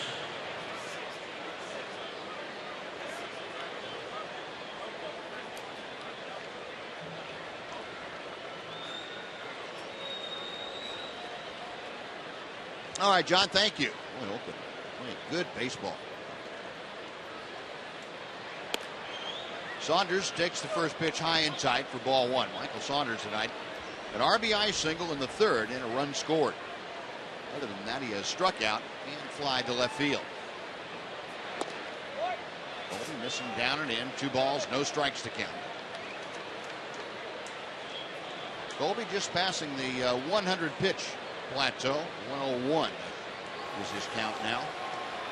And number 102 on the way. In the air to center field. Daniel Robertson waiting for this to come down out of the night sky. Puts it away for out number 2.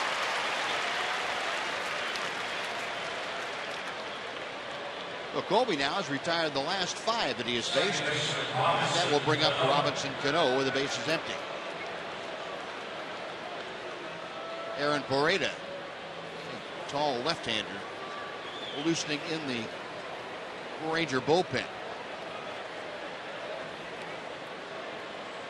Colby's 102 pitches, 2 outs here in the 6th inning. Has a chance to get through 6 innings for the first time this year. Probably throwing a little bit better now than he was in the middle innings. A strike to Cano, who is 2 for 2 tonight, a pair of singles. One of them driving home a run in the 4th inning. And with a little luck and, you know, a little better command on his part, he could have a much better game. He had the hit batter and the walk that led to a run.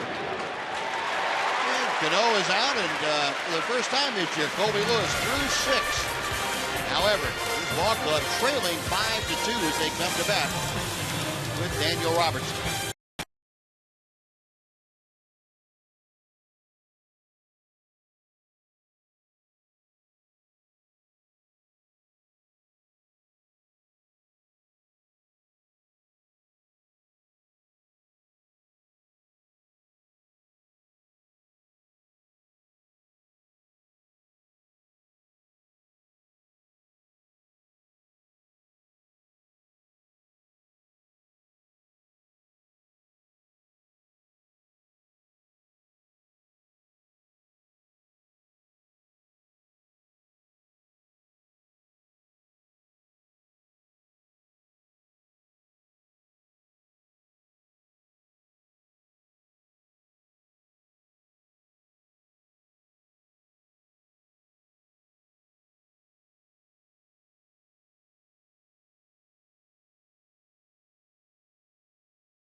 from the Sonic Slam inning, brought to you by Sonic.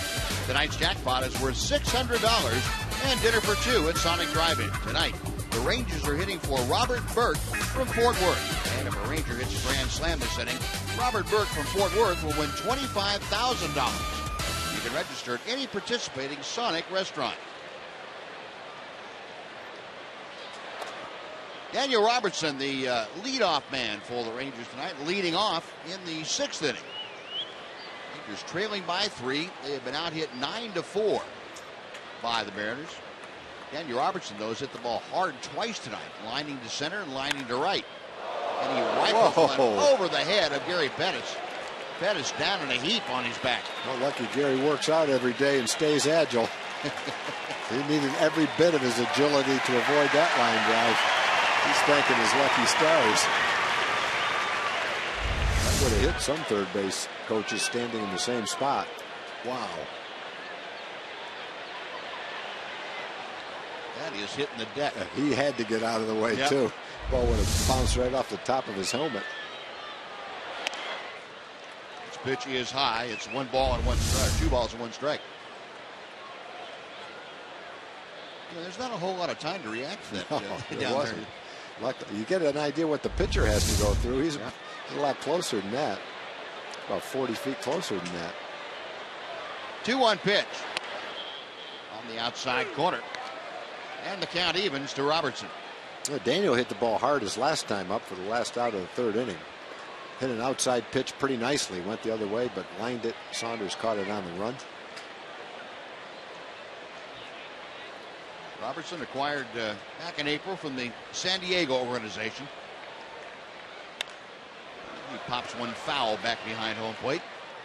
Still 2-2. Let's see, how hard was that ball hit? I'm going to say 101. 98. Get closer. Pretty close. Pretty close. Pretty quick. And you're about 95 feet from it. I guess. To start off with.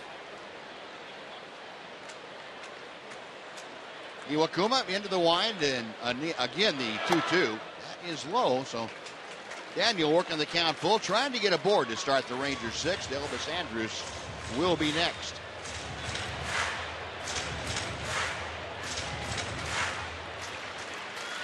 Elvis drew the only walk issued by Iwakuma, and Daniel Robertson trying to make it 2 now. Payoff pitch on the way. Outside or call strike 3. Dan Bellino got me, rang me up, and Daniel Robertson disgustedly headed back to the Ranger dugout. Well, 1 away before Elvis steps in. Let's say hello to Jim Knox. Jim. All right, Buzz, appreciate it. Look who we have here. It's Kami and Liddy, the Fox Sports Southwest girls. Of course, the best dressed girls at Globe Life Park almost every single night.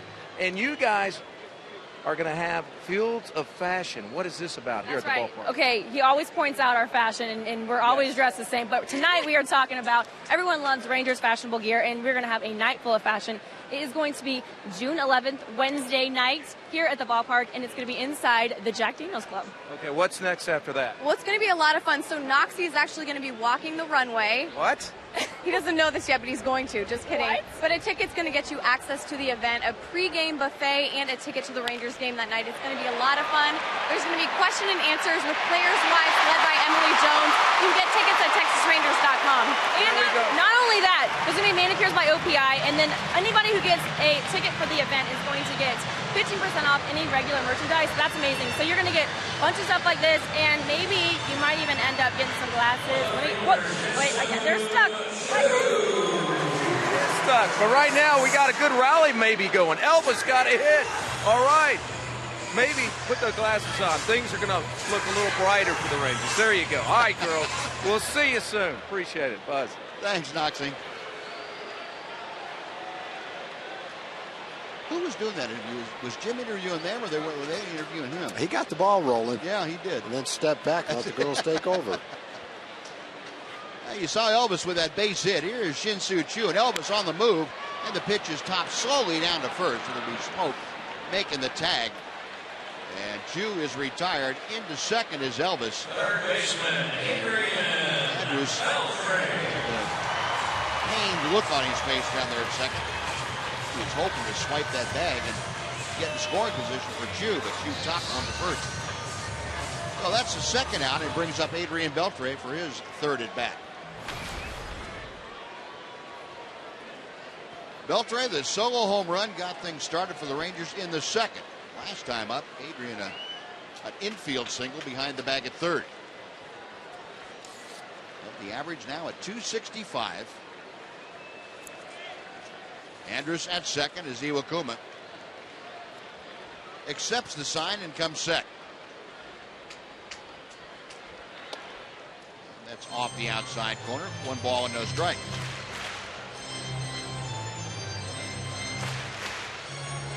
Adrian, 5 years in the Seattle uniform, 2005 to 2009. A 266 average in those 5 years with 103 home runs.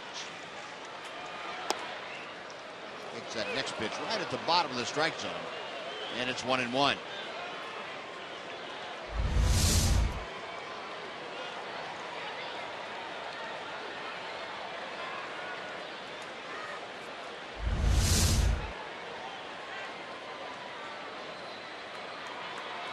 .33-year-old Hisashi Iwakuma studying the signs. A couple of looks back at Elvis at second base. The 1-1 pitch. Zunino has to go to the backhand to snag that slider. 2-1 the count. Good look from down the right field line from our wedgie cam out there in right field. Exactly what the first baseman sees when he's looking in at Adrian Beltre at the plate.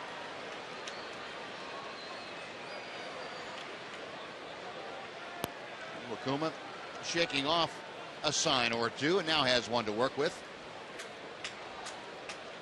2-1 pitch coming to Beltre. Jammed him and broke his bat. Miller the throw, and that will do it. Well, the Rangers get a 1-out single but leave Elvis stranded. We're going to the 7th inning at Globe Life Park. It's the Mariners 5 and the Rangers 2 on Fox Sports Southwest.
First 6 innings looks like this, with Seattle leading 5-2. They about hit the Rangers 9-5. Colby Lewis, a season high 6 innings of work tonight. 3 walks, 6 strikeouts, 104 pitches, and all 5 earned runs charged to him. Iwakuma, 6 innings of work, just 1 walk, and 3 strikeouts, and the 2 runs spread out. Aaron Pereda, big 6'6" left-hander on the hill now to take over in inning number 7. Well, for a long time he hadn't given up a run. He's finally done that, but still solid numbers. And for Colby Lewis, 104 pitches.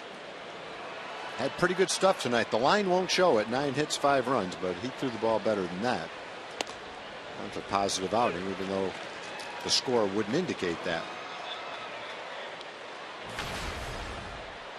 Justin Smoak, a walk, a strikeout, and a ground out. 0 for 2 officially, and 241 the average. Porreta back with the 0-1 pitch. Good breaking ball. Had Smoak out in front. 0-2.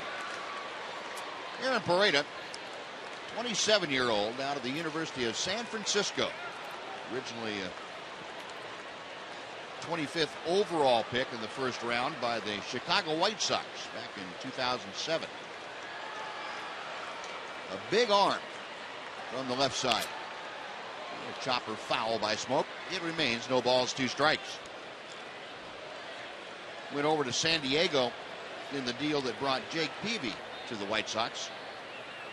It was back at the trade deadline of 2009.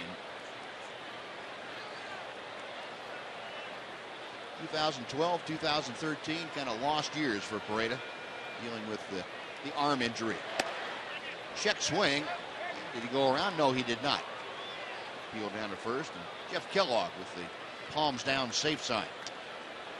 1-2 to Smoak.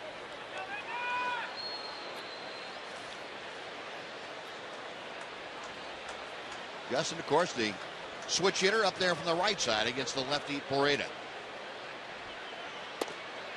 Just missed down and in. 2-2. I think Aaron Porreta thought he had strike 3 on that last pitch, but going to have to talk himself out of feeling bad about it. And just missed. Echo pitch tracker. Now the 2-2. Got him swinging there. Well, that's a good slider. Got to miss that twice in that at bat.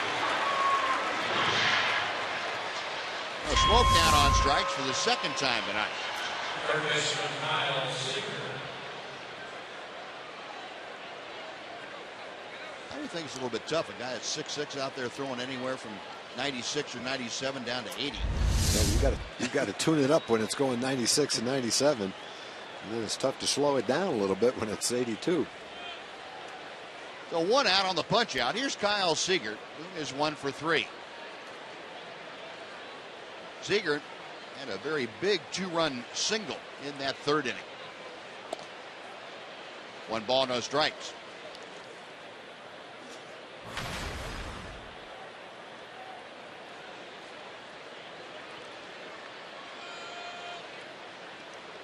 Kyle Seager at 226 for the batting average. Pitch foul back just below us. 1-1 the count.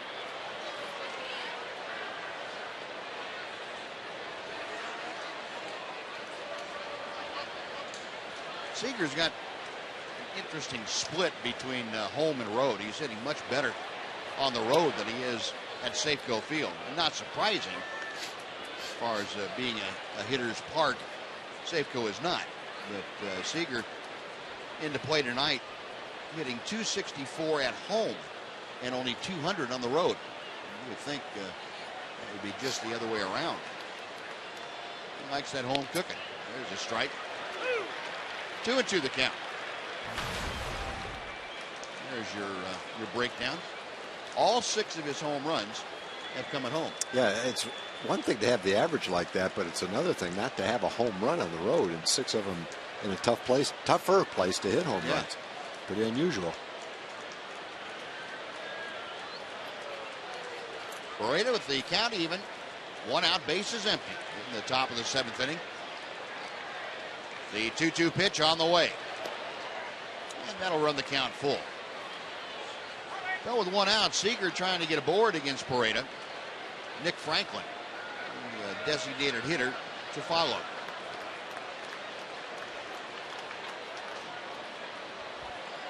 Dan Bolino, the home plate umpire, getting a new supply of baseballs and delivered a new one out to Aaron Porreta.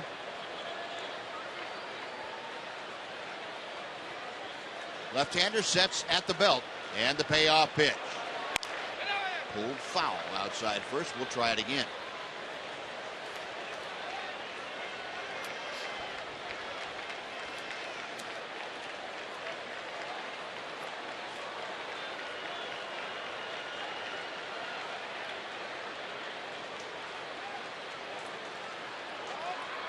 time called. Robinson Chirinos not real sure of what Aaron Pareda had agreed to throw. Now they're together. Another 3-2 pitch on the way. Lashed down the right field line. It's a fair ball and into the corner. Rios will have to go over and play the carom. And meanwhile, Kyle Seager into second with a ringing double. He's there with one out here in the 7th inning. It really doesn't matter what the stats say, home, road, hot now, cold now. When he comes to play the Rangers, he looks like he's challenging for the batting championship. He's facing a tough left-handed pitcher. Gets a mid-90s fastball, it looked like, inside part of the plate. No problem. It's one thing to turn on that ball and get the good part of the bat, the good part of the bat on it, but then to be able to keep it foul, you've had to have taken a very nice swing to do that. And he's done that more often than not against the Rangers. And as you saw, his 10th double of the year, so he's in scoring position. And Nick Franklin, who has a couple of hits. Seager going to third. The throw is in time. They got it. Boy, a snap throw by Chirinos from his knees. And DJ Rayburn, the third base umpire, ringing him up. Seager's going to stay there as Lloyd McClendon is going to come out. He'll probably see if he's going to challenge this or not. He had a running start on that lead. Aaron really didn't check him at second base. And so he was moving with a big jump. Wow. What a throw by Robinson. He knew he didn't have much time to make that throw. So he threw from his knees. He threw a strike. And there's the tag. Was it before the foot got in there? Mariners are going to challenge it and say, no, it wasn't. Yeah, I think he got it. That's awfully close. It's awful close. Yeah. I don't know if he can overturn it. Well, the challenge has been accepted by the umpires. So both the crew chief, Jeff Kellogg, and DJ Rayburn, who made the call, down there with their headsets on, consulting with the replay center in New York. The officials back there will make the determination. And the folks at Globe Life Park getting a good look up on the large screen above the home run porch. Checking things out. Fans think he's out. Yeah. Of course, there are fans, but still. I don't know if they're exactly sure what happened or not. I do know this. Seager thought he was safe. Rich Donnelly, former manager of mine in the minor leagues, former Ranger coach, Pittsburgh Pirate coach. Usually wherever Jim Leland went, Rich Donnelly was his third base coach. Yeah, Rich Donnelly and Gene Lamont. Yeah, with, usually there. They're discussing things.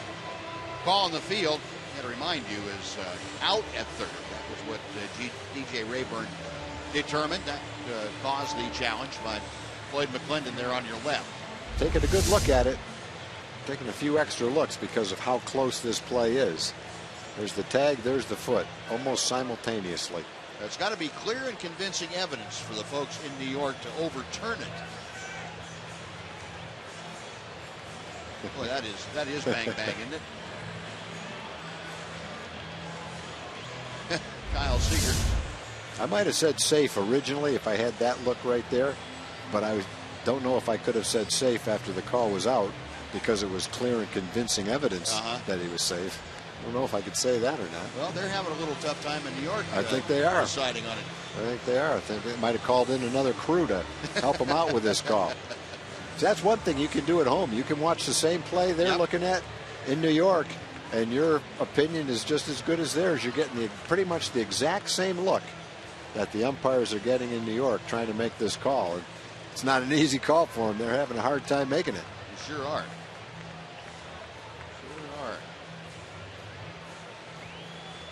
Jeff Kellogg there on your left, and there's DJ Rayburn there on the right.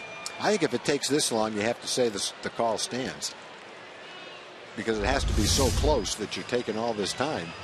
Therefore, there's not clear and convincing evidence that it should be overturned. I'm a little bit biased, but I would agree with him. Well, we're definitely biased. Yeah. We'll see what the call was. He is out. Stick with the call. Yep. Call stands, and as opposed to the call is confirmed. The call was not confirmed. No. It was not clear and convincing evidence to say that the call was confirmed, but it does stand because that was the call on the field, and there was not clear and convincing evidence to overturn it. 3 minutes and 15 seconds. It just seemed like 3 That's hours. about twice as long as it normally takes. Yeah. So they gave it a good look. So 2 outs now, and a good pitch down and in. Good slider. It is 0-2 to Nick Franklin. And Robinson Chirinos chalks up another one, and that he earned that one because he didn't have much chance to throw Seager out. Seager had a big lead, a running jump. Robinson threw from his knees very accurately and got the call at third base. Another example of what we talk about on a daily basis, how well he's catching and how much he's improved with excellent coaching to help him do it. 1-2 is Pareda. Leans in to take the side. Now the left-hander's ready. Hit him. Got a breaking ball trying to work it down and in, and instead it was just in. And Franklin, hit by a pitch, goes on down to first base. He'll be there with 2 outs now for Dustin Ackley.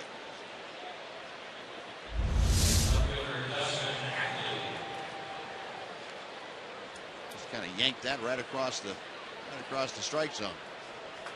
There's Chirinos again, firing from his knees down there to second, or third, I mean. So 1 on, 2 outs now.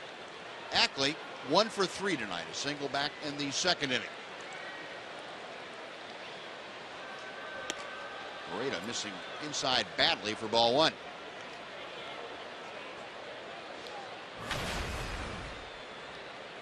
Ackley hitting at .260.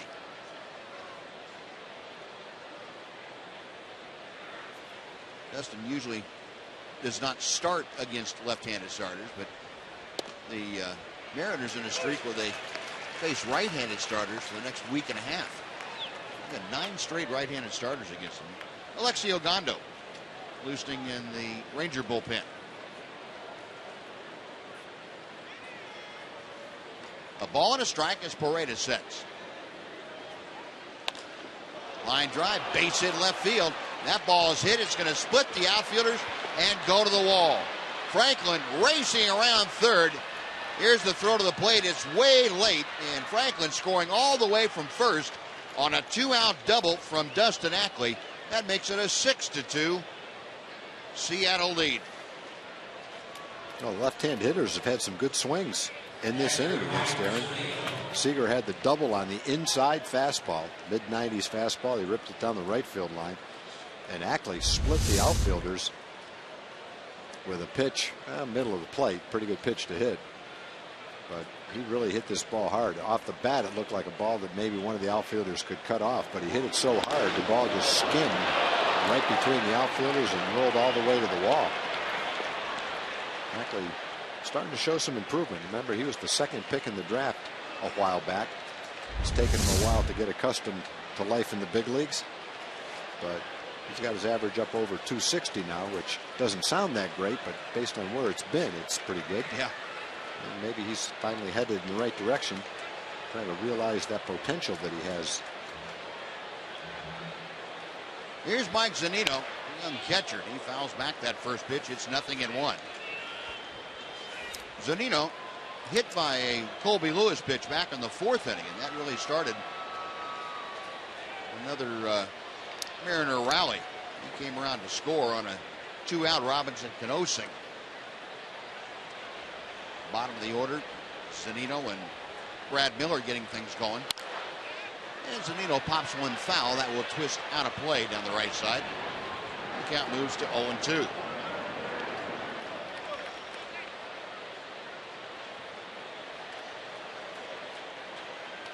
Zunino, the top prospect before last year in the Mariner organization. Got to the big leagues. Immediately got hurt, or after the first few weeks was hurt and missed the majority of the second half of the season. And the Mariners had enough of a look to know that, to feel that he was ready for the big leagues and feel that he was ready to help them out, and he's certainly proven that is the case. hitting at .242, but with half a dozen home runs and 18 RBI. 1-2 pitch. That evens the count at 2-2.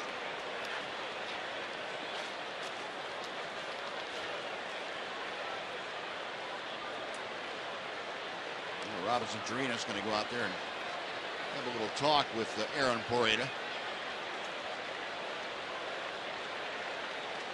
Looked like after the caught stealing that Porreta would be able to get out with a fairly quick inning, but now he's going to have to throw at least 25 pitches. And giving up a hit-by pitch to Nick Franklin, and then the RBI double to Ackley.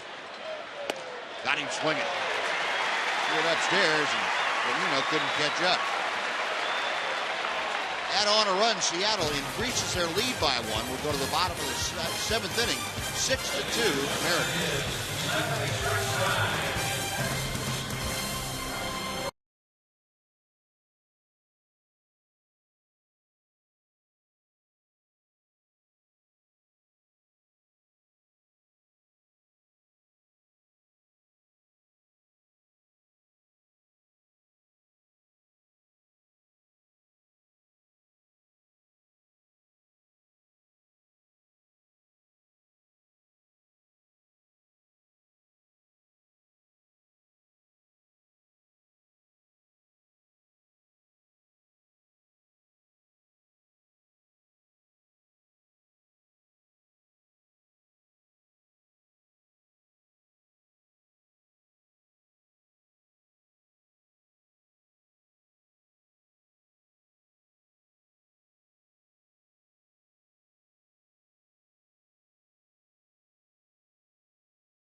To bat here in the bottom of the seventh inning. Our Ford leaderboard, the career averages against Seattle. Active players with the highest averages. Carl Crawford leading, Joe Mauer next, then Alex Rios at 324, a point ahead of Billy Butler. And Rios leading off the Rangers seventh. 1 out of 2 tonight for Alex. The first pitch is outside for ball one. Well, a great crowd on hand here tonight. 43,706 on hand. It's Tuesday night of Ranger baseball. 1-0 pitch is pop foul. That's going to be a souvenir for one of those 43,706. Iwakuma, pretty nice pitch count. He's only thrown 76 pitches. He's thrown a lot of sinkers today, and he's got probably as good a movement as most pitchers who throw sinker balls. Ball sinks, tails away very well from left-hand hitters into right-hand hitters. Not overpowering. In fact, doesn't look like he's throwing quite as hard consistently this year as he was last year. Not getting quite the same strikeout rate as he did. But when you look at what he'd done coming into this game, he'd had 2 8-inning appearances with 4 hits, no runs, and no walks. He's been getting people out, and that's the bottom line. The 1-2 pitch to Rios. Just off the outside corner. That breaking ball missed. And it's 2-2. Yeah, that is the bottom line. Is how many people, how many outs are you getting? He did it last year, maybe by throwing more splitters. This year, maybe a tad more in the way of sliders. Rios a drive hit high and deep to left field. Back is Ackley just in front of the warning track. And he makes the catch. Well, that ball looked good coming off the bat, but kind of died going out there. That's out number 1. And Mitch Moreland coming up. Before we tell you about him, let's take time for a Mazda game break with John Radigan. John?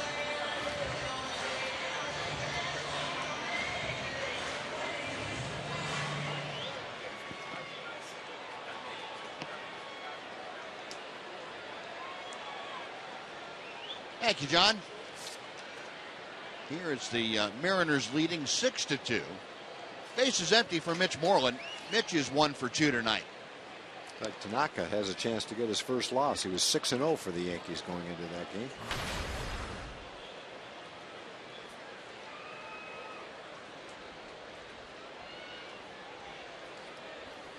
That's as advertised, huh? Yeah, it sure looks like it. Inside to Mitch. 2 balls, no strikes. Moreland a single going the other way back in the second inning. Last time up in the 4th. Grounded into a double play. Rangers have grounded into 2 double plays tonight. They have now grounded into 47 for the year. Hit hard and threw the shift into right field. And Mitch Moreland is 2 for 3. Well, to get it through that shift, if you pull a ground ball, you have to hit it hard. And he sure did. He hit that ball hard. Just past Smoke and just past Cano. Not a lot of room to run that ground ball into right field. But if you hit it hard, you got a better chance. Mitch definitely hit this ball hard. Cano playing 35, 40 feet out in right field. Couldn't get to it. Nope. 1 on, 1 out. That is the 6th hit tonight for the Rangers off of Hisashi Iwakuma. Here's Michael Choice, who's 0 for 2. He had a double play grounder, and he's also struck out. Takes inside for ball 1.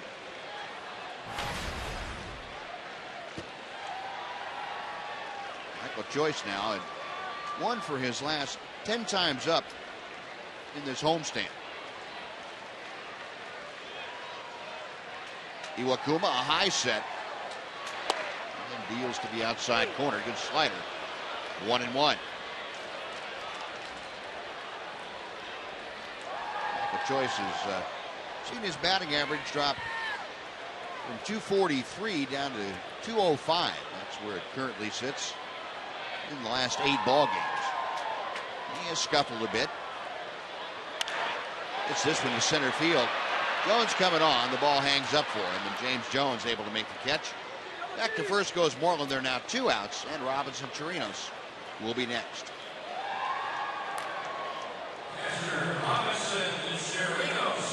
Furbush and Farquhar. Farquhar, the right-hander, roosting in the Seattle pen.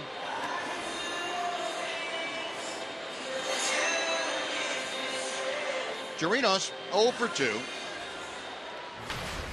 He was thrown out trying to bunt his way aboard in the 3rd. Last time up in the 5th. He went down swinging.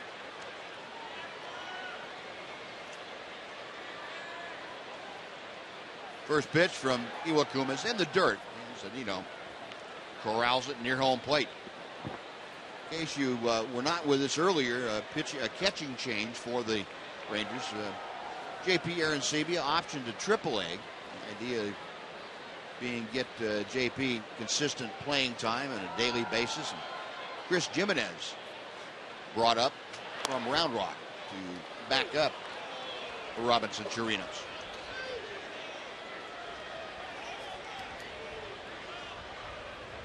One ball and 1 strike.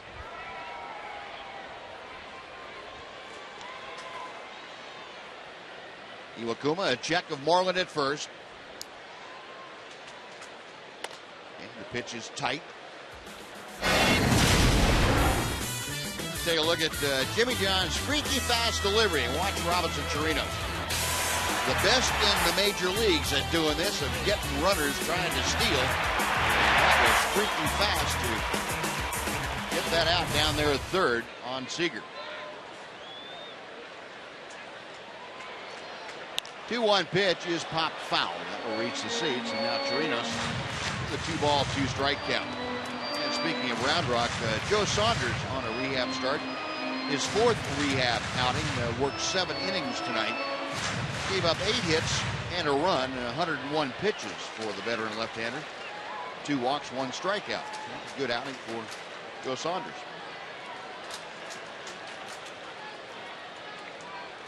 Two and 2.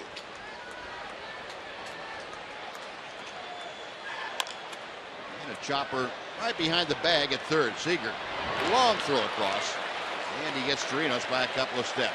Rangers get a hit, but stranded runner. We're going to the 8th. It remains the Mariners 6 and the Rangers 2 on Fox Sports Southwest.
These Red Raider fans, get your guns up. Plenty of Red Raider fans at Globe Life Park tonight. They came from all over, but I tell you what, the Red Raider fans having the best time has to be Joey and Jennifer celebrating their 25th anniversary. And Joey, it was your great idea. You know, it could have been Paris. Could have been. It could have been London. Could have been. Could have been Cabo. Could have been. Instead, Joey had the great idea for the ballpark. Here's the shirt. Joey, actually give it to Jennifer. Congratulations. Happy anniversary. Progressive fan of the game. Thank you. Go Raiders. Buzz. Thanks, Noxie. 25 years. That's great. Congratulations. Happy to see all those Red Raider fans out here, too. Alexi Ogando has come into the ball game to take over here in the 8th inning for the Rangers. And boy, he just sawed off Brad Miller. It's Moreland going over to catch that little pop-up for out number 1. Brad Miller's lucky it wasn't cold tonight. He would have broken his fingers right off along the bat. And he started the rally, their 4-run rally, the big rally of this game, with a leadoff blooper into left field. Making a bid to get a little blooper that didn't get to the second baseman. Fortunately, Mitch cut in front of Rubned to catch that ball. A 1 out. Here is James Jones for his 4th, make that 5th at bat. First ball swinging to right center field. Daniel Robertson over there making the call in front of Alex Rios. And Alexi Ogando, 2 very quick outs here in the 8th. Now he'll face Michael Saunders. Time to reveal our AT&T fan photo selection of the night. Kayla, a Rangers captain. Oh boy, you just can't trust these horses anymore, can you? That's great. That's a great picture, Kayla. Thank you very much for sending that in. And if you folks would like to send along your photo, just tweet it. You can get it hashtag Southwest Fan Photo. We'll make a selection on each evening. We appreciate the folks at AT&T for making all this possible. There are the numbers on Alexi, his 23rd outing of the year. Still trying to get some consistency. When you ask Wash what he thinks has been Alexi's problem this year, he will say command. Locating his fastball and keeping his slider down and away to the right-hand hitters, off the plate a little bit. Been, I think, inconsistent with his command, which has led to some hittable pitches, which has led to his ERA being about twice what you would normally expect from him. Saunders a rip and a miss. It's 1 and 2. Yeah, it doesn't look like his stuff has been inconsistent. One outing to the next as much. Just where he's been able to locate it all the time. There was a while where he was having a hard time getting his fastball much above 92 miles an hour, but recently velocity's not a problem. It's been 94, 95. There's one at 95. But when you think back to Alexi when he was really pitching well, you think back to those 95-mile-an-hour fastballs right down and away on the outside corner, the hard slider right where he wanted it. Not many hangers, not many balls in the middle of the plate. That's something that Wash feels like he's working on and should come around for him. 1-2 pitch, and Saunders getting a pretty steady dose of those 95-mile-an-hour heaters and able to spoil a couple of them. And the other, I guess, announcements that were made, or confirmations that were made. Robbie Ross is headed back to the bullpen, and both he and Tanner Shepard are, when Tanner gets himself well and back to pitching shape, they're both going to be in the bullpen to strengthen that area for the Rangers. 2-2.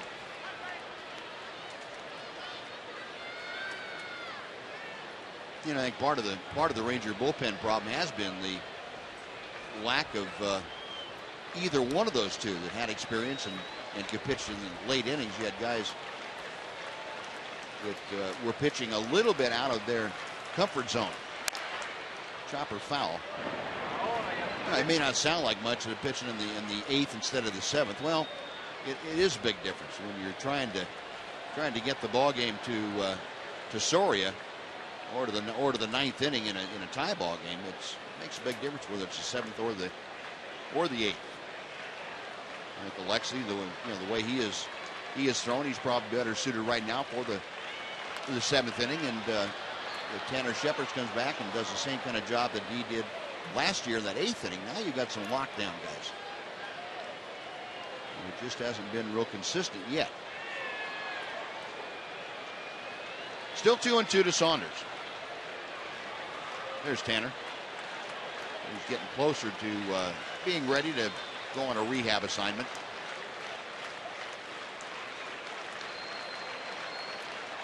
Ogando peering in for the sign. Getting ready for the 9th pitch of this at bat. Just missed the outside corner.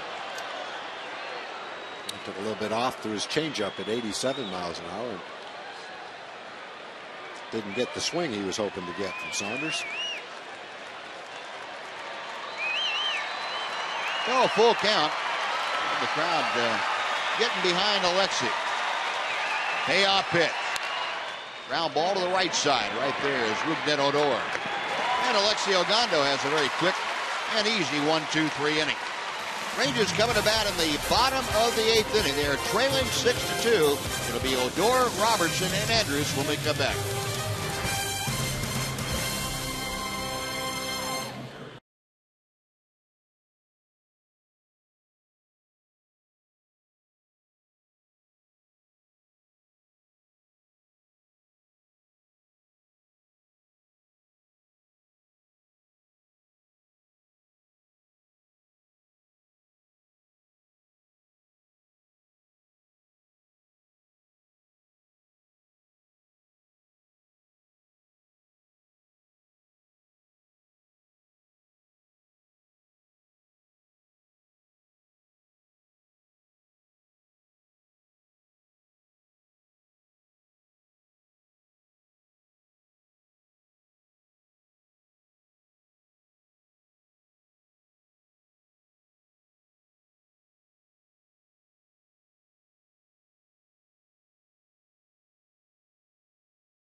Arlington, the Rangers hoping, of course, for a comeback tonight, which would set up a series win tomorrow. A day game, to be sure.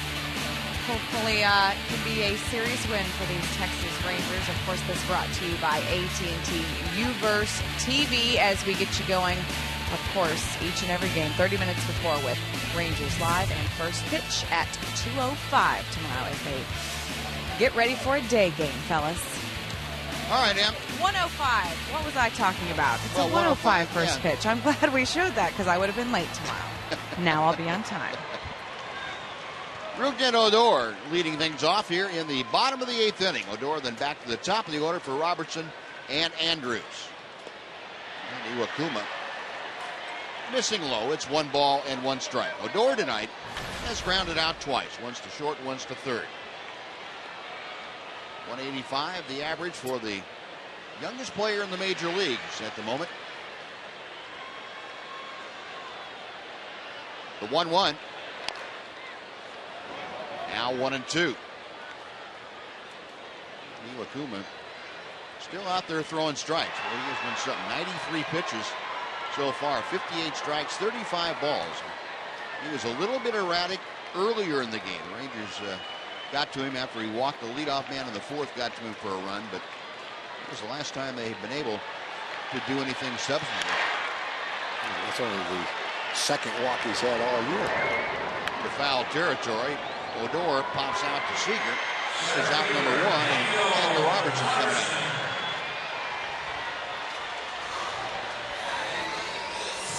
And we're not talking about a guy that's only thrown 10 innings or so.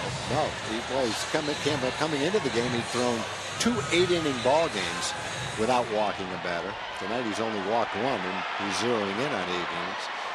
So regardless of whether you're walking anybody, it's rare nowadays to see a starting pitcher have 3 consecutive games where he pitches 8 innings. Yeah. Didn't used to be a rarity, but it is in today's game. Very seldom do you see someone pitch. It's almost like 8 innings is a complete game. Daniel Robertson 0 for 3 tonight. He has lined out a couple of times, called out on strikes last time. He gets fisted and chops it foul at home plate. 0-2.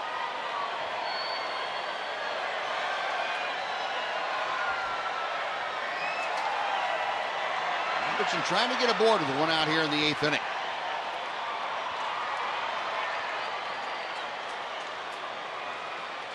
Rangers, since they scored last in the 4th, have had just a couple of singles.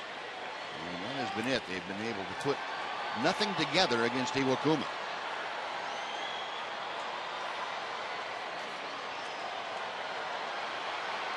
Oh, 2 pitch. Popped up. Out in front of home plate, Zunino. Right on the foul line. It's in fair territory, according to Dan Bellino, and that is out number 2. A reminder that Dr. Pepper once again brings you savings when you visit Globe Live Park. All you have to do is enter Dr. Pepper as the coupon code at TexasRangers.com/specials. Or you can bring any Dr. Pepper can to the ballpark for savings of at least 25% on most Sunday through Thursday games. Offer is good through July. 2 outs on a couple of pop-ups here in the 8th inning, and Elvis Andrews takes a knee-high strike. It is 0-1. Elvis 1 for 2, a walk and a single tonight. Average now at 250. And he pops 1 up. Near the bag at second, that's Brad Miller. So 3 very weak pop-ups by the Rangers. And Iwakuma is through 8. He will take the lead into the Mariner Club dugout. It is 6-2 Seattle.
guys. That young man will trade his sister for a little more baseball. We hopefully have a little more baseball. Maybe a lot more, maybe 5 more runs for the Rangers. John Radigan here at Globe Life Park in Arlington, and we're getting ready for Rangers Live, presented by Esurance. Mark McLemore joins me. Emily Jones will work the clubhouse. Jim Knox will talk to some of this great crowd here, almost 44,000 people on hand. A great night at the ballpark. Let's hope for a great outcome yet to come, guys. Back over to you. All right, John, thank you. Well, before the Rangers have an opportunity to come back in this game, Alexi Ogando has to get the Mariners out in the top of the 9th inning. Robinson Cano starting things off. Cano, Smoke, and Seager. First 3 that Alexi will deal with. Cano fouling that pitch straight back and out of play. 1 ball and 1 strike. Cano is 2 for 3 tonight. Pair of singles. He's also walked. RBI total up to 25, and the batting average, as you see, up to 324. Ogando's next pitch. Tapped up the middle. Elvis near the bag. Handles kind of a tricky hop. Able to fire on to first. That is out number 1. Folks, we'd like to invite you to watch Chevy Hometown Kids every Saturday morning at 10 o'clock. Right here on Fox Sports Southwest, where it's not about the score, it's about the experience.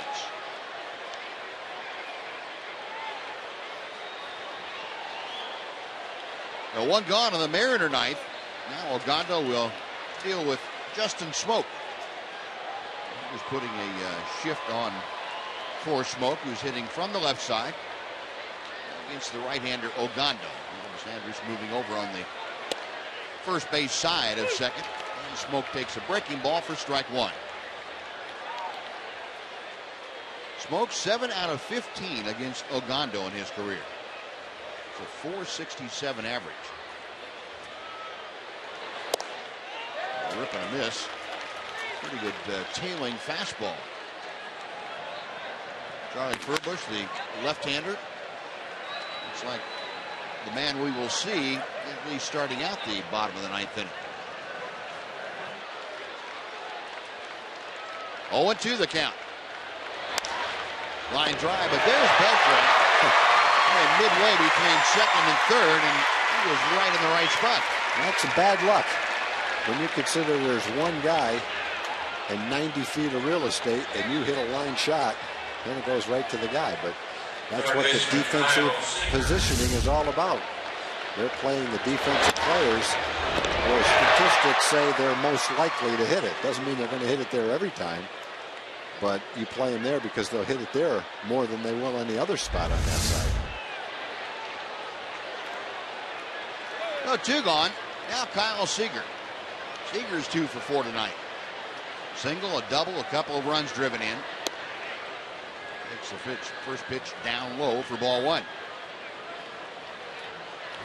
Seager, like his predecessor in the order, Justin Smoke, hitting well against Ogando, and Seager's 3 out of 8 in his career against Alexi. Here's a strike. 1-1 the count.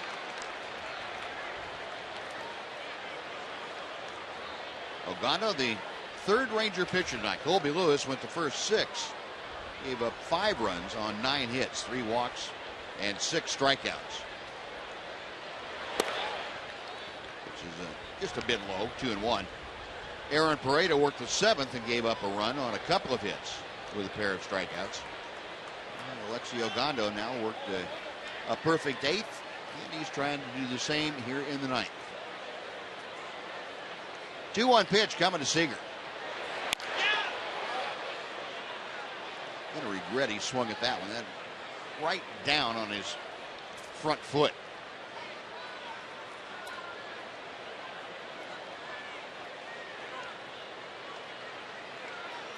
Make you do a little bit of that foul tip 2-step. That's not good.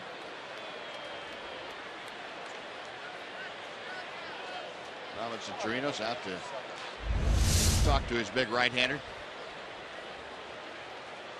Ow. Yeah, that missed the foot. That got the shin in between the knee and the ankle. No protection there. Well, if Alexi can get Seager, it'll be 6 up, 6 down. It'll be a nice outing for Alexi. He's thrown a lot of strikes. 17 out of 23 pitches have been strikes for Alexi. Seager back in there. And Ogando sets for the 2-2. Check swing. Did he go around? No, he did not. And the count has gone full to Seager. And if Seager's able to keep this 9th inning alive for the Mariners, Nick Franklin, the DH tonight, waits to be next.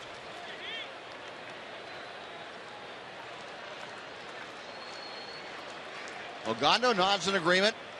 Now the payoff pitch. Base hit by Seager. He just shot one through the right side, and he has his 3rd hit of the night. A 2-out single, and that'll bring up Franklin. Well, Seager got off to an atrocious start.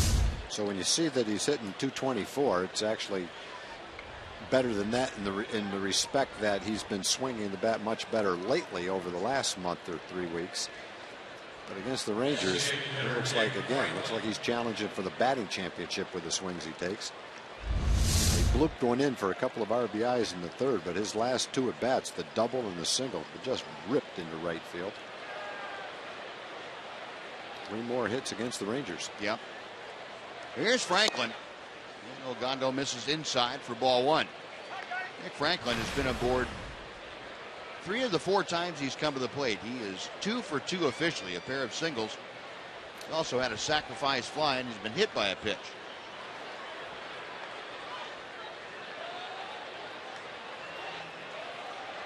Ogando with the 1-0 on the way. And that's low. 2 balls, no strikes.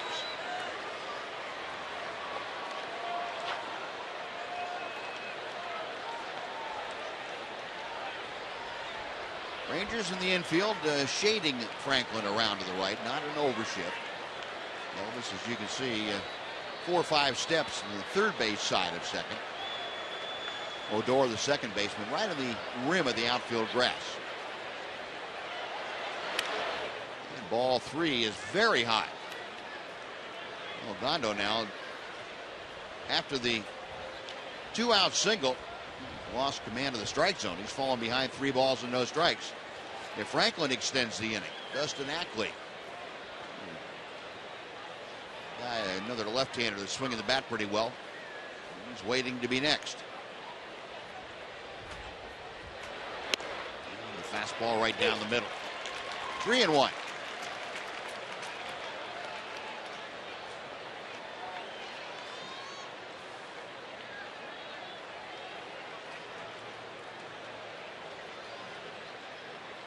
Target set outside by Chirinos. The pitch fouled straight back. So Ogando comes back from being behind 3-0 to fill the count. Looks over at first, and Mitch Moreland now will play behind Kyle Seager. And Jason Frazier, just in case, getting loose in support of Alexi Ogando. Seager on the move, payoff pitch is fouled away, and we'll come back and try it again.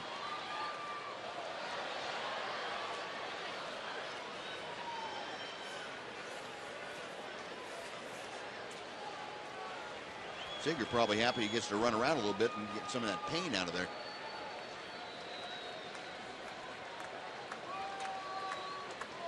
Franklin waiting, Ogando ready. Another 3-2 is coming. Got him swinging. Alexi overpowering Franklin on the side, retired, no runs a hit, and 1 man left. Well, the Rangers need 4 to tie as they come to bat with 2 Belfry and Rios in the 9th.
This Rangers baseball on Fox Sports Southwest is brought to you by Southwest Airlines. Find Southwest Airlines fares online only at southwest.com. By AT&T UVerse TV. Check availability at 1-800-PIC-ATT. Rethink possible. And by your Texas Ford dealer. Take the EcoBoost Challenge to see why Ford is the best in Texas. The bottom of the ninth inning has arrived. Rangers trailing the Mariners 6-2. And the new pitcher on the hill for Seattle as we enter the ninth. That's Charlie Furbush, the left-hander. Well, Furbush's record is not what he'd like it to be. He's 0-3. His ERA is 6. He's pitched 12 innings. He struck out 12, but the opponents are hitting .319 against him. He's got a good arm, though. He throws hard. Got a slurvish, tight breaking ball that can be pretty tough on left-hand hitters. He's still working on his consistency, evidently. The first hitter he will face, Shin-Soo Choo. Choo tonight, 0-3. Furbush first pitch, a breaking ball, and it backs Choo away, catches the inside corner. Strike one.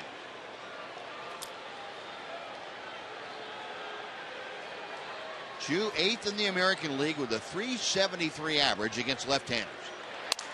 And he rolls one weakly out to Cano at second. One out. Now Adrian Beltre will come up. And he will not face Charlie Furbush, who's Floyd McClendon headed out to the mound. And he wants a right-hander now to come up. You have Beltre and Rios preceding Mitch Moreland in the lineup. McClendon going out. He's already signaled that he wants the right-hander to come on. Charlie Furbush gets the one man that he was asked to face. Now it'll be Danny Farquhar, the right-hander, coming in to face Beltre and Rios. So a pitching change underway at Globe Life Park. Back after this on Fox Sports Southwest.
Year-old right-hander Danny Farquhar has come out of the bullpen to take over. Yeah, Farquhar will be his 19th ball game. He's pitched 21 innings, struck out 24. So he is definitely a strikeout pitcher. A couple too many walks, but a good opponent's batting average. Opponents only hitting .205 against Farquhar. The rally hats have been gone by the Ranger faithful. Adrian Beltre will be the first to face Farquhar with the bases empty and one away. Beltre 2 for 3 tonight, a solo home run, and he has to hop out of the way of that inside fastball. Beltre, along with the solo blast in the second, singled in the 4th inning. 1 ball and 1 strike. Beltre 2 for 4 in his career against Farquhar. Right-hander back to the plate. Pretty good sinking fastball down and in to Beltre. It's 1-2. And just in case, Fernando Rodney, the closer for the Mariners, loose in the bullpen. What a hockey shot. That is a last-second decision. They're in protect mode.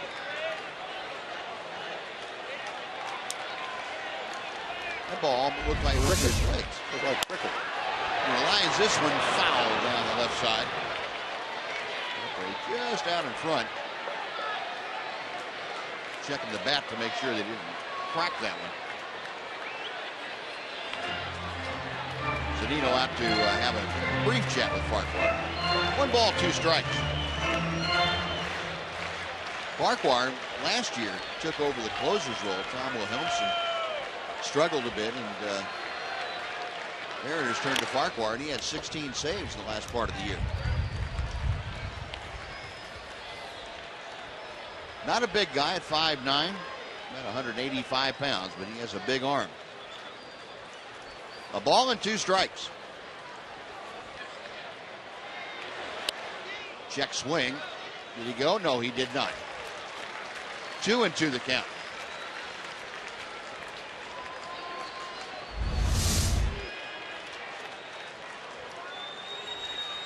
Don't call it. Check first. And the pitch is low, 3-2. So Beltre trying to get aboard. The Rangers need a couple of base runners. Alex Rios waits in the on-deck circle.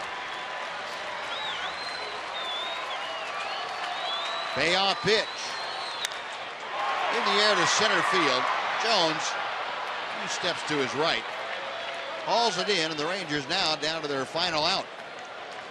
Right fielder, Alex Rios will try and extend this 9th inning.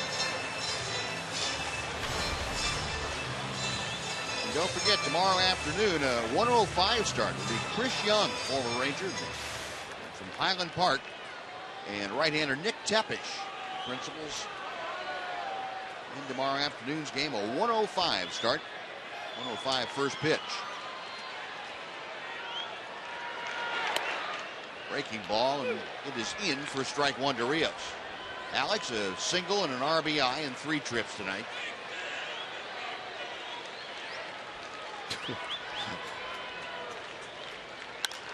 And a chopper to third. Seager flags it down across the diamond, and that will do it.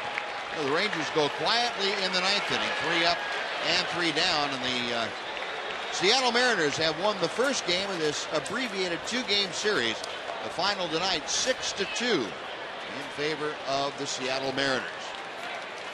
Masaki Iwakuma won his 3rd game of the year. And John Radigan and Mark McElmore will be back to wrap things up in Globe Life Park right after this on Fox Sports Southwest.